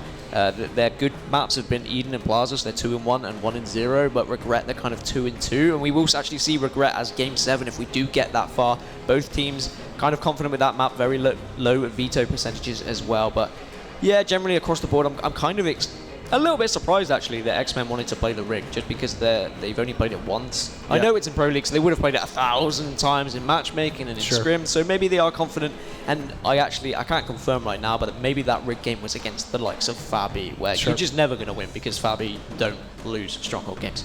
Yeah, absolutely. And I mean, especially as you look at, I mean, even the play style of the players on Xmen, you have to think that they'd be comfortable on a map like Colosseum. We've seen it in the stats that obviously they've had success there. So it is a surprising ban indeed. However, these players are loading in right now. and the picks and bans will no longer be a center of focus, and only what happens over the course of these next 12 minutes in our game number 5. Yeah, I mean, I don't even know if some players kind of look at picks and bans like that. I don't even think they think, okay, this team's good at that. I think they focus more on what they're good at, their strengths, rather than other teams' weaknesses. And that's definitely the kind of what I've seen as I've done the veto process across the whole Pro League. Teams would rather play games that they're confident with, regardless with how well the other team is performing. As you can see there, the trophy that these teams are going to be fighting for. And we will jump into this game 5 soon. If you are just joining us, it is currently 3-1 to the Xmen. Xmen just performing fantastically at the moment, winning all of the objective games. Infused only winning the Slayer. That's right. Now Slayer on the rig, 50 kills to win. 12 minutes, but it's unlikely that we'll need all 12 of those here to find out a victor in this game. We're going to be starting things off with Snipe Drone of Xmen. Yeah, and who better to start things off with? Like we said earlier, this game could go either way. We'd expect Infused to have a good one. Their Slayer games have been good across the season, but Xmen have played this game type, only lost it once throughout Pro League, but they've never won it. So you never know. Let's kick things off now with Snipe Drone. He's probably going to push towards that sniper rifle, as you would expect, but might just put the scatter shot in his back pocket. That's right. Lots of grenades, of course, coming in. He's going to have to delay. He's going to get the scatter shot, but the one thing he's wondering right now is he's going to be able to grab that camo, but I'm going to instead keep an eye on the rest of the screens, because so far Snipe Drone has certainly been denied of it, but I think Flux is going for the burn. He will get it, but not before getting brained from the other side from Warlord, who picks up a double. We're tied 2-2. Yeah, Warlord just needs to make sure he stays alive here, communicate with his teammates, but was that a spawn in the back? I believe we did have 2 players there, so it's going to be Chalky and Jimbo who pushed all the way around the engine and then get into that back area. So Warlord, unfortunately, not able to do anything with that sniper rifle, and Jimbo was actually taken down as well, and the sniper rifle went flying. So I'm going to show you exactly where that landed. Snipe Drone's all the way over here now in Tower 2 with it, and he's going to slowly bring it back. He's going to be able to pick up that kill. That's a good call out, undoubtedly, from a teammate. It might even tee up this. Just barely misses Warlord by a hair, but these two teams still neck and neck, and so far it's been a battle of who can get alive with this sniper rifle and start to establish control, because it's been pretty chaotic in these opening moments. Yeah, Infused focus now has to be to push aggressive to this sniper, kill Snipe Drone. That's fantastic, because if they had allowed him to set up, things could have started to get ugly. They have a 3-kill lead now. Now Warlord has the chance to set up. He needs to communicate with his teammates. So look, I've got the sniper rifle. Let's get into a position now where we can really take advantage of it. That's right. Going to go to observer mode now. Going to show you ahead exactly where those opponents are, as well as info about all the players in the match, their primary weapon, their grenades, as well as their shields, and even how long their respawn time is. So we're going to stay on this as long as Warlord is alive.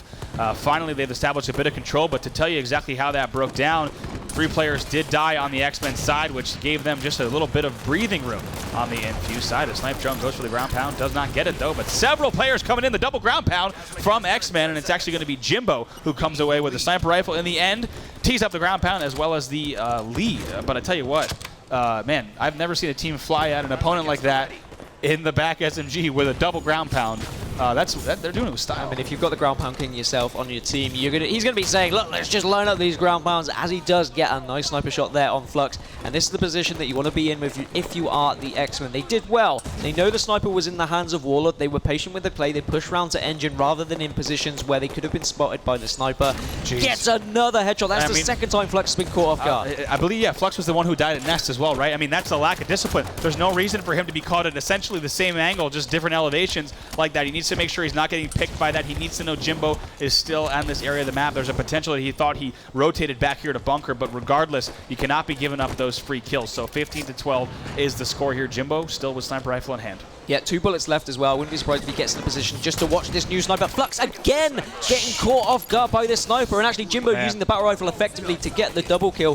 He can now use this last bullet just to make sure no one picks up that other sniper from the other team. I have to say, it was just an 11-10 game. Flux dies 3 times, and now it's a 4-kill game, right? There's absolutely no reason. Oh, look at them. I mean, Batchford just being quite calm there, as he actually is going to fall off because he couldn't stay on the map. But I think sniper rifle went to the hands of Snipe Drone. But if you ask me, the difference maker in the last 2 minutes was 3 deaths from Flux. It's now a 5-kill game 3 of the times he pushed. It was just pushing the same position every time, and I don't know if he was just thinking, oh, well, he's not going to be looking there again. He's gonna There's no way he's looking here a third time. He's not going to do it a third time, but no, he does get caught off guard, and actually that probably is the big game changer. Snipe Drone does now have the sniper in hand with a 5-kill lead, taking a little bit more of a different angle with the sniper. Maybe he wants to be a little bit more unpredictable to try and catch players out. He does tag Warlord on the shoulder, but won't get the kill. Will probably communicate to his teammates to try and clear that one up for him. That's right, going to go ahead and get observer mode ready for Snipe Drone as well. Here you go, take a look at exactly where his opponents are. You can see those through the outlines, as well as take a look, for example, Ramirez, one down, and also Warlord on each side for each team. But Snipe Drone also connecting, might try to tee up a shot. Does a quick YY that probably didn't help him out, and Batchford is going to be the player that comes away with the sniper rifle. Still a close game here, though, Gaskin. 18-22, they're only down by 3. Yeah, what Infused have been doing well is just shutting down Snipe Drone. I think that's probably one of their keys to victory throughout this game, is not allowing to go off with that sniper. They've been very clear. They've been communicating where his position is, and you saw Batchford just pushing in with the assault rifle to clear him up, as now he actually gets the kill on Chalky, and it's now Batchford's time to shine. He's got a lot of sniper bullets to play with, and still in a bit of an unorthodox position. Needs to try and get in a better one with his team. Yeah, surprised that he just decided to drop here to the stairs, but obviously trying to make his way eventually towards tower, and no scopes like that are going to make it easy. He wanted to get that grenade a little bit further to try to cripple player around the corner, but regardless, they are sitting pretty here. A nice shot through the very small crack. 24-25. It's a 1-kill game, and you know, this really is a moment where he does have the game in his hands. He can really turn this around and keep them in this if he's able to continue connecting on these shots. And because he's only got 3 bullets in the sniper as well, he can be slightly more aggressive with the sniper, knowing that if he does die, he won't be giving away too much to the other team. So I like the positioning from him here. He's just trying to find a few more angles, trying to catch these players off guard, trying to get in a position where they won't expect. He does see Ramirez sneaking around, gets the double no-scope, but he will be taken down by Snipe Drone. Almost perfection there from Batchford. I got to go to Jimbo, though. We're going to go on and throw an observer once again because he is sneaking around with the camo, and the play he makes here certainly will be pivotal. We're just over halfway through this game here, as they do have 29-25, and a series of good exchanges from the X-Men side have given them a little bit of a lead, as they were only up by 1 less than 45 seconds ago.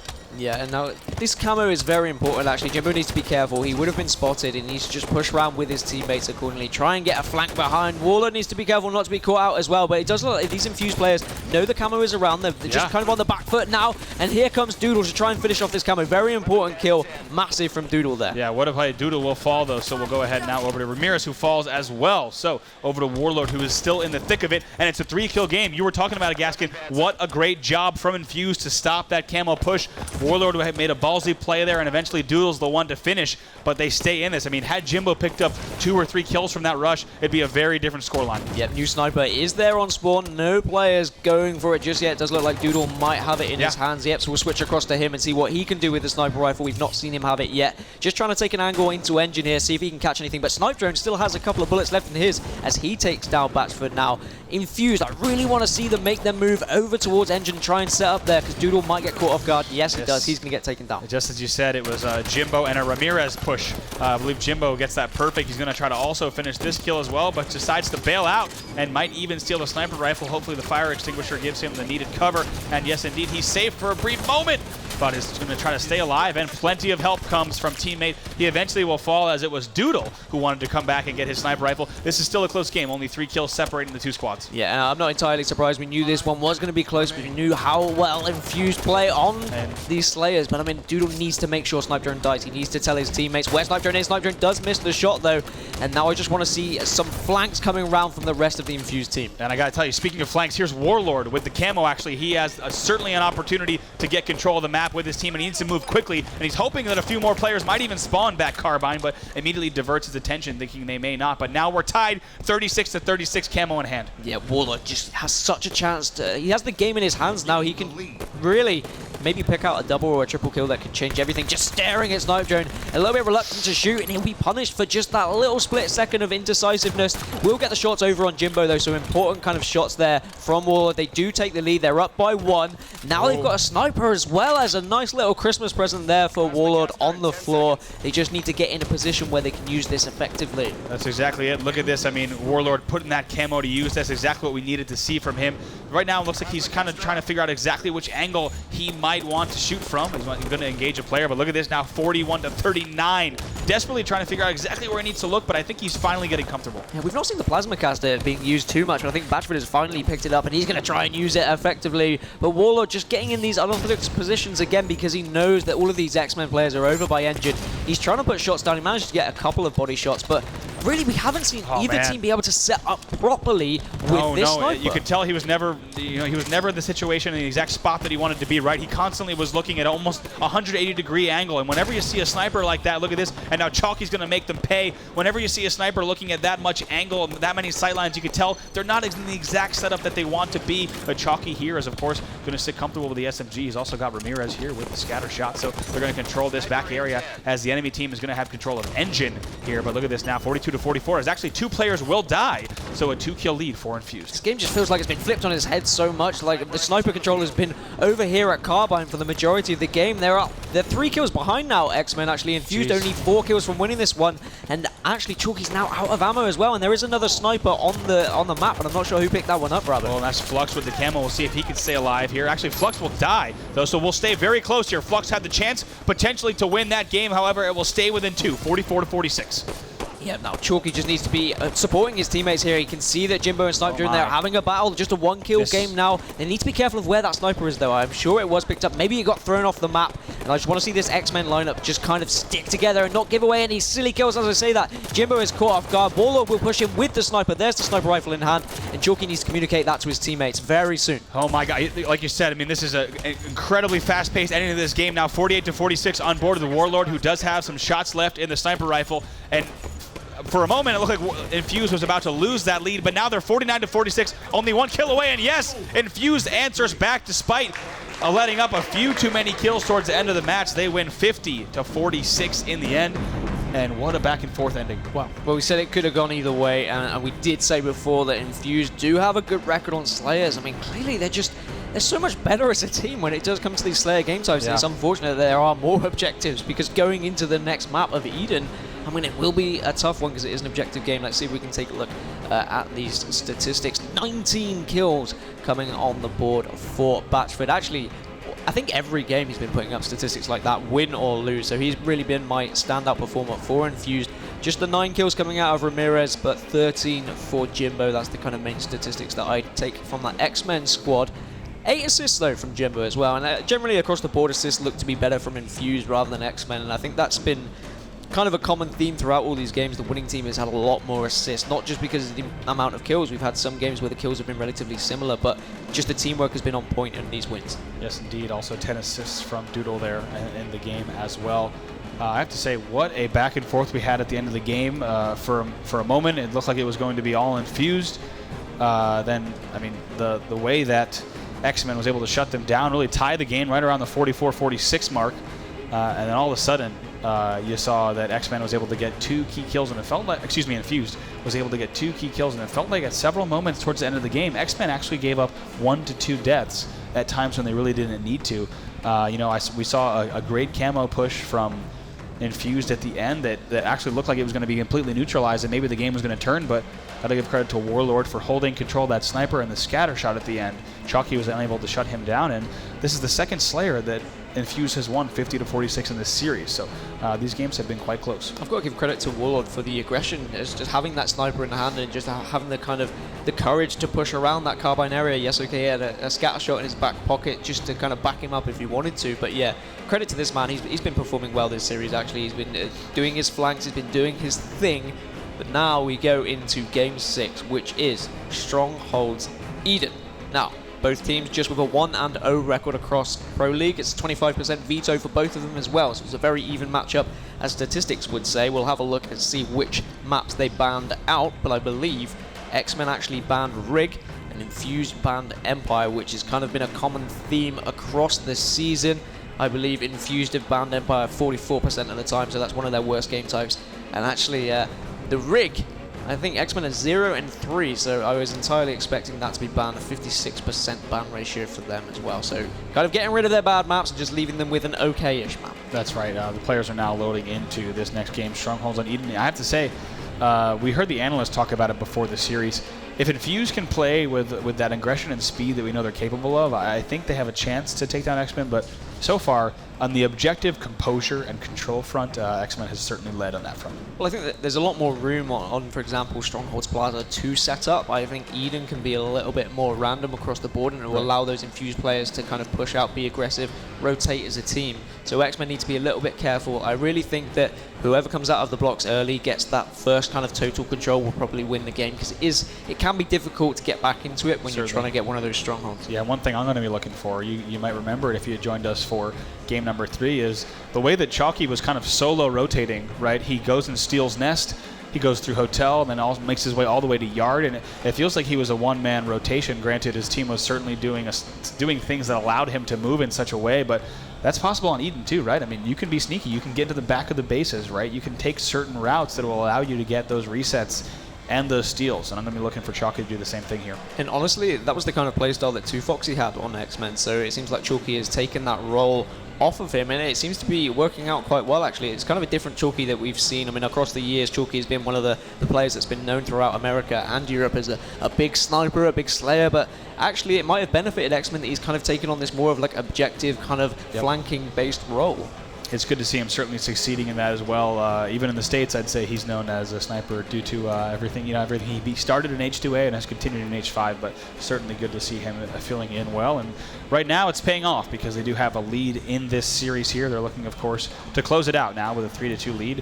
If they win this game, they will advance in the winner's bracket. However, if Infused is able to win and force a game number 7, keep in mind that'll be a Slayer on Regret. So very real scenario that Infused could win this series if they're able to take this one. And I think that's going to be the worry for Xmen as well. They'd be thinking, look, game 7 is a Slayer. We've lost both Slayers. We need to make sure we win this. They should be confident because it is objective. We do see a couple of hand slaps, fist bumps coming around. Xmen trying to hype themselves up. This is their chance. They can move forward in the winner's bracket if they do win this game on Strongholds Eden. Let's go ahead and kick things off here with Chalky himself, the man who proved to be quite a force in our game number 3 on Strongholds on Plaza. We'll have to see if he can put up the same exact show in game number 5 here as Chalky and crew now pushing out.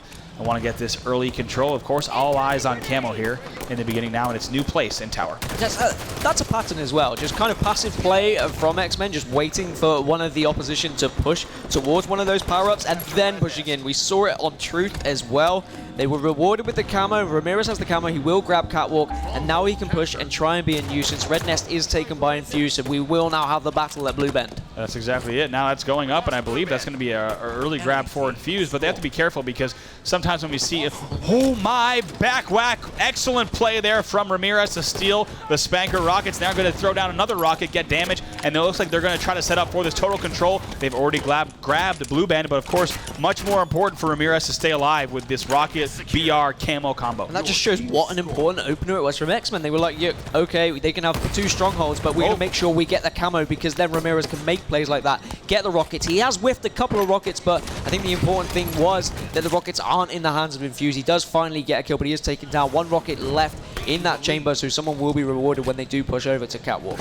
Jimbo coming around the corner, spraying, thinking. I think he actually did lose track of Warlord there, as Warlord's able to be quite sneaky and get away from Jimbo, and he'll actually get away with his life there, but not a worry for Jimbo as he still does have control of this area here in the turbine, and also, of course, the scoreboard now at 13-6. So right now we're in a moment where we're going to see the teams kind of slow down, they get a feel for everything, and ideally Infused is going to be trying to get control back once again. However, it's Chalky now who's going to push out. He just dropped that empty rocket for a BR, so he's going to be pushing his way towards top mid.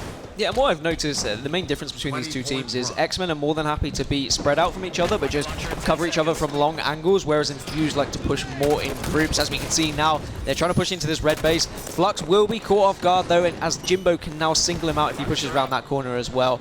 But Xmen looking very strong and objective. Yet again, Infused need to be careful they don't get sucked into this just constant die, respawn, push, die, respawn, push. Certainly, it looks far too similar, from what we saw in the Strongholds on Plaza, right? It's a very early lead for Xmen, and they're not showing any signs of letting up as they do get total control as well now, 35-6, and that score will continue to increase at quite a quick rate.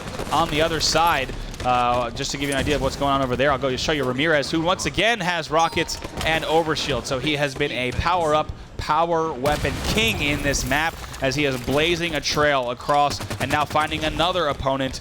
Looks like all players of Infused. We're trying to push out, and looks like Ramirez just flanks around and picks them off one by one. And this is what you get for doing the dirty work, for doing the things that sometimes players wouldn't necessarily want to, by timing the weapons, by being in the right places. You get overshields, you get rockets, and then he's rewarded with statistics because of that, and that's why Ramirez is such a fantastic player, and why he was a great addition to the Xmen, and Xmen can kind of just taste the blood here. They are not letting up whatsoever. Doodle will take this blue bend, but Xmen will still be scoring, as they do have 2 strongholds. Yeah, and it might be short-lived here. We'll go over to Flux, who's also trying to make something happen and catwalk. That momentary second in that hill is not obviously going to put points on the board for them, and they're already losing blue bend, so Flux desperately trying to reset the only thing they have, and looks like they do get the defense, so means they might be able to hold on for a little bit longer, but they're going to have to really slow this down and get control of either Nest or Cat to have any chance of winning this game. Yeah, but very similar to Plaza, that they had 1 stronghold, so 1 member of Xmen just pushed on their own just to make the Infused members rotate back to it, and then their push is completely reset. We only need 20 more points now for the Xmen. Finally, some points are going on the board for Infused, but Jimbo is there to answer everything, and he'll be taking Red Nest. Just needs to be careful from grenades flying in. That's exactly it. I was going to say, it looks like they sacrificed far too much to get that Nest, and then take a look. That actually is the case. It's total control once again at the 83 mark. It's not looking good for Infused. It feels like they have to work far too hard. Yeah, well, we will jump over actually to Snipe Drone and see what he's doing at the moment. As Chalky takes down Batchford with the rockets, the double kill as well. We'll move across to Chalky because he has got the overshield and the rockets in his back pocket. That's the 3rd time in this game we've seen him with a power-up and the rockets, whether it be the overshield or the camo. He's on a killing spree. He's having quite a game. You hear Chalky chants from the crowd, smile on his face for the fans. It's 94-9 in favor of Xmen. Yeah, just 5 points needed now, and they will move on into the winners bracket final to face off against their arch enemies, Fab E. Just the 1 point needed now. This should just be a walkover, as Chalky is just going to wait in catwalk. That will be it. Xmen move on. Infused are going down to the losers bracket. I tell you what, Infused, of course, put up a respectable fight, with the exception, I say, of the stronghold matches. They had quite a performance, but yes, indeed, Xmen are our victors in our 2nd winners bracket round 1 match, and they will advance, while the Infused gentlemen will have to face their opponents in the losers bracket. Go ahead and take a look now at the stats. Yeah, I'm not sure who had a better game there, Ramirez or Chalky. Both of them seem to have kind of a power-up and a power weapon in their hands at all time. I mean, we can see the strongholds captured. We can't actually see the kills because players are up and shaking their hands. There we go. So 15 kills there from Chalky. There was a little bit of a cheer. I'm not sure what that was from the crowd. But, I think it was when you it's because of a goose there from Warlord. 0 kills, goosing on LAN. He's gonna be living that one down probably for the rest of his life. That's indeed what the cheers would be for, or perhaps, I guess, just the explosion of emotion. Not good numbers there. But on the other side, it's 15-2 from Chalky. Ramirez goes 10-6 as well. Quite positive numbers there on the side of the Xmen, and it's not a surprise whatsoever, as Chalky now joining Matt in just a bit. We'll talk to him, I'm sure, in a moment. But from that series, I think that's kind of the way, Dan, you had expressed to me that you expected it to go, right? We would go 6 games and it would go to Xmen. I think I said 4-2 to you before, didn't I? You actually picked the games, I think, perfectly and exactly. With the exception, of Strongholds Plaza. It would, yeah. That was the only one different. I did say it would go to Whedon, though. But, I mean, the Slayers were they were too good from Infused, but unfortunately their objective games weren't good enough. Goose coming out of Warlord at the end there, so I'm sure the analysis desk will have fun picking that one apart, as I certainly would if I was over there. But I'm sure I'll go have a little chat with him later and say, hey, how does it feel to goose on LAN? It's not like anyone's watching. He's joining the leaderboards of players like AZ, who also goosed on LAN. It's not like the games are recorded or streamed. No, it's fine. He won't have to watch it again multiple times as his team kind of discover what went wrong in that game. Right, no, not at all. No. Yeah. All right, sounds like we are ready on the floor. Matt has Chalky. Hey, Matt, down to you. Thanks very much, bravo. Yes, Chalky, our MVP of the series, and I know you're going to say it's a team effort, and we know Halo is a team game, but we can have an MVP as well, and that's you. Good work across that series. You happy with your performance? We're still kind of warming up. We didn't play anywhere near where we want to play, but we did lose the games that we thought we'd lose, and that was Slayers. You mean the ones you thought you'd lose when the vetoes were going in, or at that stage, or during those games? When did you think these ones are slipping away from you? Well, in fairness, like every event I've pretty much attended, Slayers has always been my weakness. Objective, we've normally just kind of locked down. We crushed them in every single objective, and Slayer, we kind of slugged it out and just didn't perform as well as we should have. So that's something you're aware of. Are you speaking for the whole team there, or just yourself, do you think? I think we can all collectively say that we didn't do what we wanted to do. We were a lot more cautious than we want to be. Played a lot slower, but that's something we can work on. We've got time to do so. First game of the day, first series of the day for yourselves as well. The guys have all been warming up for ages and ages, but it's a huge finals day here at ESL Studio One. So that's done. That puts you through to the next stage. You're going to be playing Fab E next. How's that looking for you, do you think? Well, I'm pretty sure everyone who knows European Halo, that's the series everyone wants to watch. We're looking forward to it, they're looking forward to it, and we can't wait to beat them. Yeah, that's what we want to see. We want to see a great big match between you guys, and Infused will be seeing them next against Vibe in our losers bracket. Loser of that game is going to be 4th in our finals. That's it, they're done. So that's how that will be turning out soon, but we'll be seeing you in a little while as well. So congratulations again. You're MVP of that series. Good start for you guys. Yes, indeed. Xmen turning up at LAN. Well done, man. Go back with you guys. Awkward handshake, awkward handshake. Xmen here then. Let's see how that works out in our winners bracket. But we're bringing you the losers bracket. But before we bring you all of that, how did this go down? Let's go up to the desk with Brycey and the boys, and we'll find out what they think of how that series worked out. Thank you very much. Well, it worked out more or less how we thought it would go down, but you know what? I'm okay with that. I'm okay with us predicting right for something for a change. I mean, as analysts, we pretty much nailed that one. We got it. We said it would go deep into the series, and yeah, I mean, we've set the precedent. We've done well. Finally. I think it's just because I've replaced the people who were here before. I mean, not all of them, just one. So it's Gaskin's fault. Don't worry, I'll be gone soon. Don't worry. All right, well, let's get your first initial impressions from that one. And like I said, I think it was pretty much what we were expecting, but there were a few flashy plays coming in from Infused that could have turned the tide. I mean, credit where credit is due. The match pack was real. Everyone was kind of wondering and questioning. We've seen him at his first event, a little bit shaky here and there. We've seen what he can kind of produce online. It's fair to say he's been getting a bit of stick for being a bit of an online warrior. A few people giving him a bit of jip here and there with his Highlands connection. It's completely fair, but you always find with these new players that break through, they are always labelled as online warriors. You look back and you look at the likes of Chalky, warrior, not very good. You'll get to land, but there's a reason that they're there, and there's a reason they're performing online. It's because they're bloody good players, and it's as simple as that. And Badgeford, I'm really pleased for him to stand out in that series and put in some really big performances because. It will set him apart now. That's how you stamp it. That's how you stamp yourself on European and say, we're here, this is me, I'm here to play at this top end level, and he nailed it. I think it's good as well. I mean, it was pointed out there, their slaying game. It is good. It's certainly a foundation they can build something on as well, I think. I think for them, you know what, keep those solid, keep doing what you're doing with them, and then maybe they've really got to work on that objective. Start grinding it out, start really figuring out where they're going wrong, because clearly they can slay, right? They know how to trade, they know how to control the power-ups correctly. But what they're not doing is they're not working the objectives the way they should be, and that seems to be a little bit of a flaw in their entire roundness. They're just not a round team. They're a very one-directional team. Yeah, I have to agree with that. I think you've got to give massive credit to the team they're playing against as well. Yeah. You know, the players in that Xmen, they have played so many objective game types through the years. They know every single nook and cranny of any objective game mode, whether it's capture the flag, whether it's strongholds, whether we're going back to old games of Kings of the Hill, etc. I mean, they showed every single thing you had to do, and in that last game, we saw pretty much perfect objective play from them. Can I ask also, Mark? Go on. What else did we see in that last game? Was there? Did we specifically see? I can't remember exactly what it was, but I'm just admiring the drawing. That's fantastic. I even signed it. That's what I'm laughing at. Why have you signed it? Follow me on Twitter for a giveaway. This is now worth something. This is definitely worth something now. It's probably worth more than Onset actually is himself. To be perfectly honest, but I'm going to give you this wonderful thing back. You win this. This is now winnable, I think. Yeah, we can give that away. Tweet using the hashtag HCS, and we'll see if we can get that out to you. It's the beard. It's just the beard. All right. Anyway, I'm going to put that there for a second. You can safe keep that. We're also live on Facebook. Yes. We are live on Facebook. Hello, if you're watching through Facebook. How are you doing? Welcome to us. We're going to be kind of live, and you can also watch us on Twitch because we're going to be live on Twitch all day long. Lots of games still to come, so if you're on Facebook, hello. Come join us on Twitch as well. We'd love to have you. All right, well, now we've had enough of pretty drawings and throws out to the Facebook crowd. Let's break into map number 1.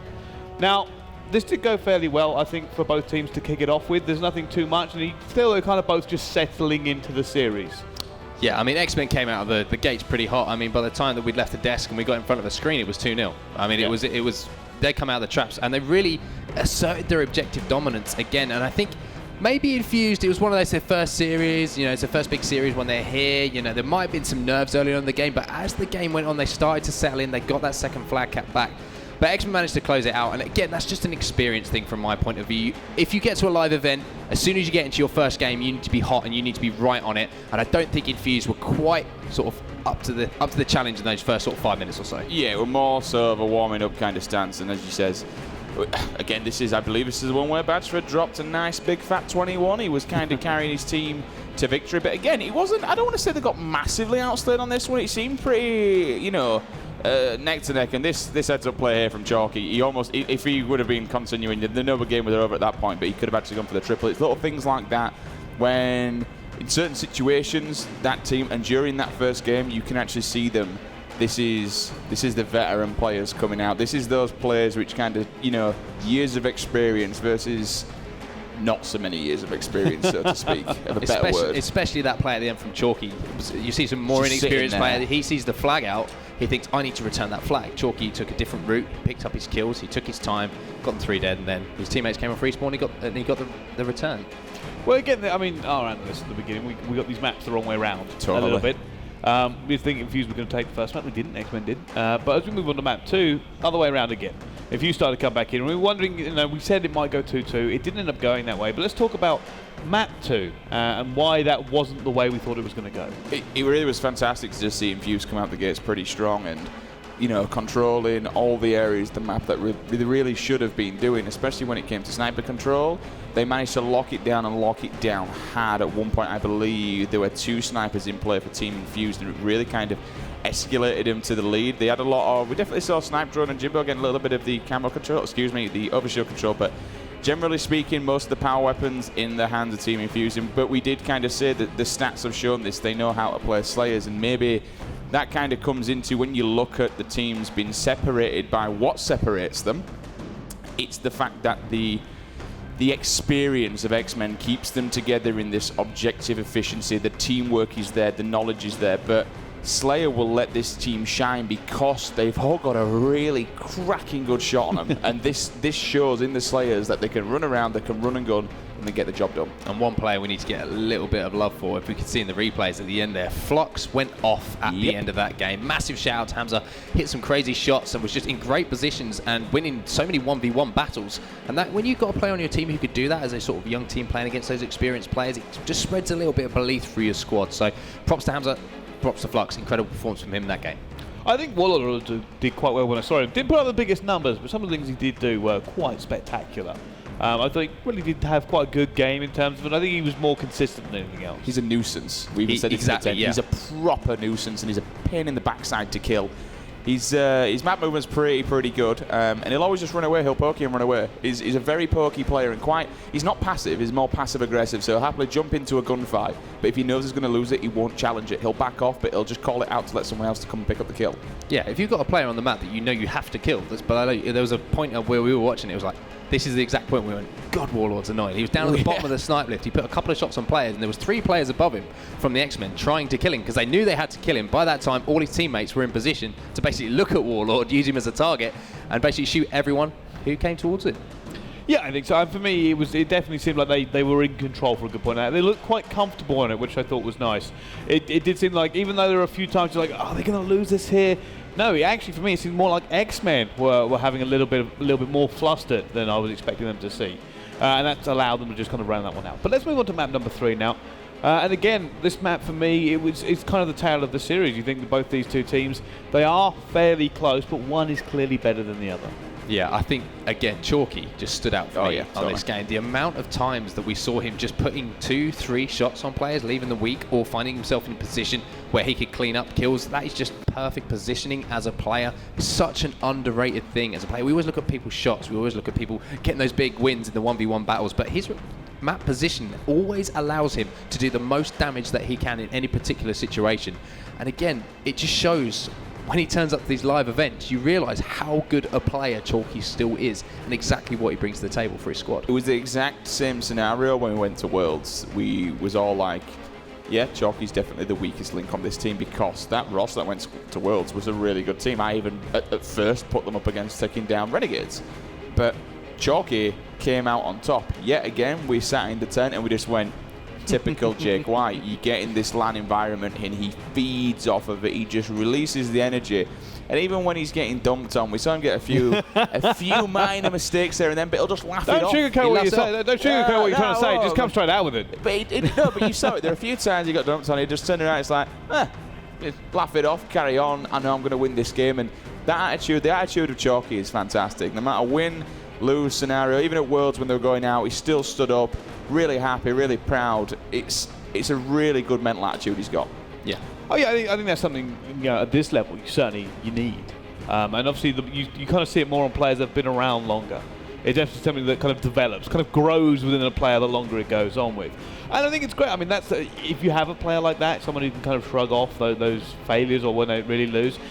It's not just about that player. It's about the entire team. You don't want to put your teammate in a bad position or a bad mood because maybe they'll hesitate, maybe they won't be thinking clearly, they won't be thinking ahead enough.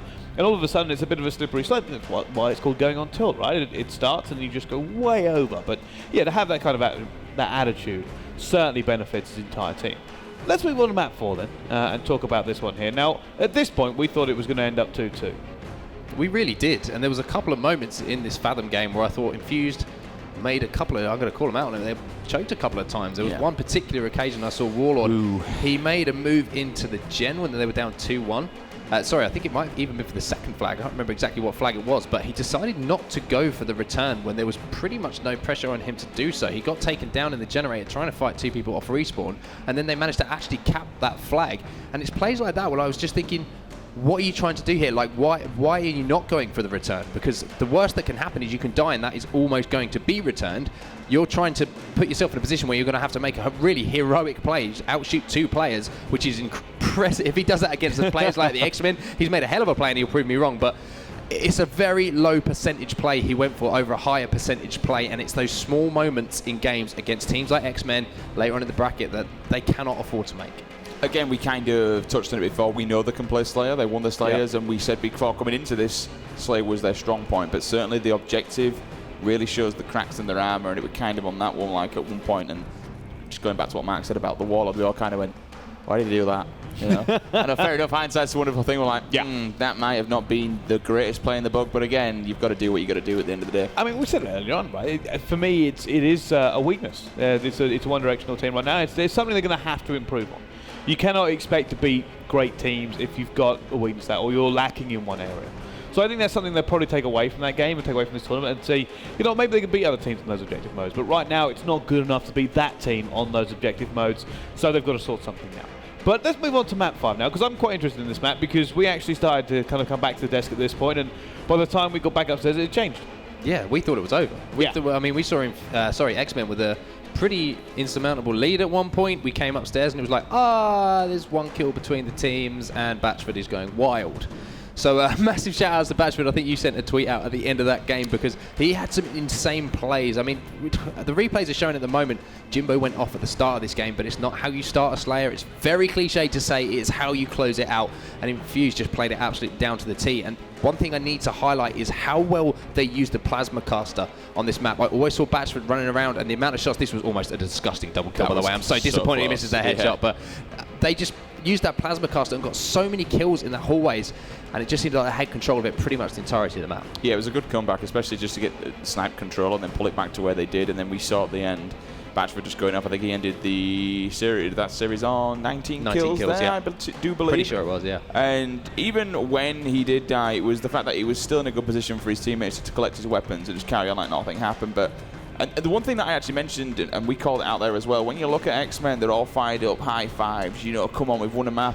When Infused won a map, they're all just like, very it felt quiet, like, very calm. Hey, we've won a map. Yeah, I really want to see a bit more. Come on, boys, we've done this. And get fired up. And Coach Sims. No, but that's what I was wanting. I really want to see them get a bit something behind him, just get stuck into the next map and get really fired up because they were doing well even at the start. I think we actually heard in a listen. Oh, well done, boys. Yeah, it's like if I'm with I don't know what it is. It's the character of the player. I think. I imagine if me and Rich were on that team and we beat them, there would be some language. There would be language, but we would also be making them aware that we've just won that game. Not just going, oh, well, and then we just yeah, said, probably job, because we have taken a map. Good, jolly good show. it's not good enough to win a map. You have to win a series. Yeah, I mean, and shortly after you 2-1, of course, you'd wake up.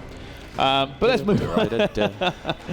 Let's move on then to map number 6, where it eventually kind of got rounded out here, and I was expecting it again. And really, for me, that map 5 was one of the ones where it could have ended, and we thought it should have ended here. But I didn't see anything from Infused that ever made me go, they're going to take this series. And of course they didn't, and Xmen took it. But let's talk about map 6.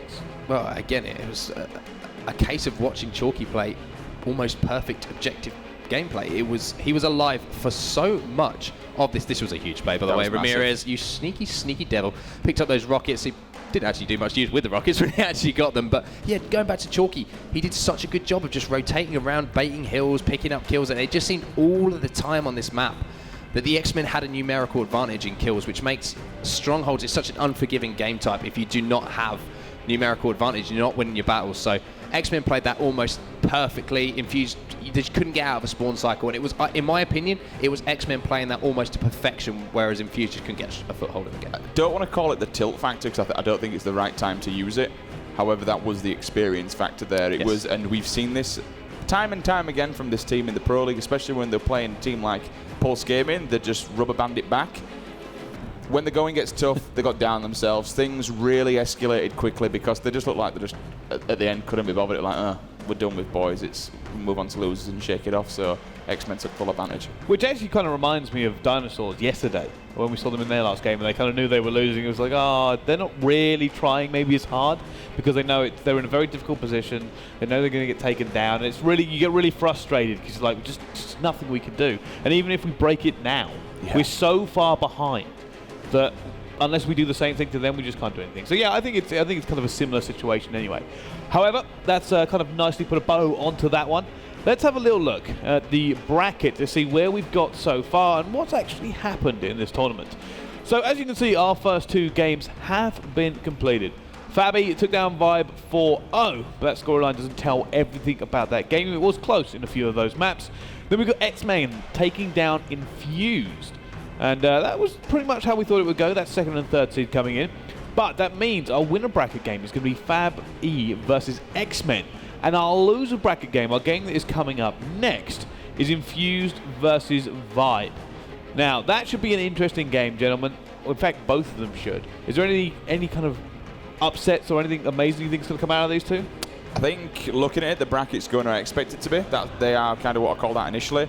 However, I've got to say, Vibe, after what they put up against Fabi at the start, I still think Fabi will beat Xmen, and I think Vibe will beat Infused, but I think Vibe will really, really push Xmen either to a Game 7 or clinch it. I can see it. You've gone way past it then. You've just gone straight, you put the next 2 games, gone on to the one after that. I was really, really done by the performance. I thought they put up, fair enough, they got 4-0'd, but in doing so, they put up a really good challenge, and I was superbly impressed.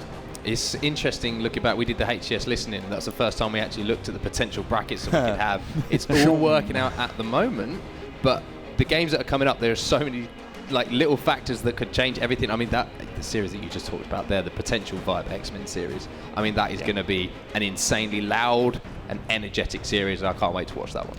Awesome. Well, watch it. We will do. It is going to be those games coming up, and the next game coming up here right now on this wonderful arena. It's going to be Infused versus Vibe. You're not going to want to miss it. Join us right after this.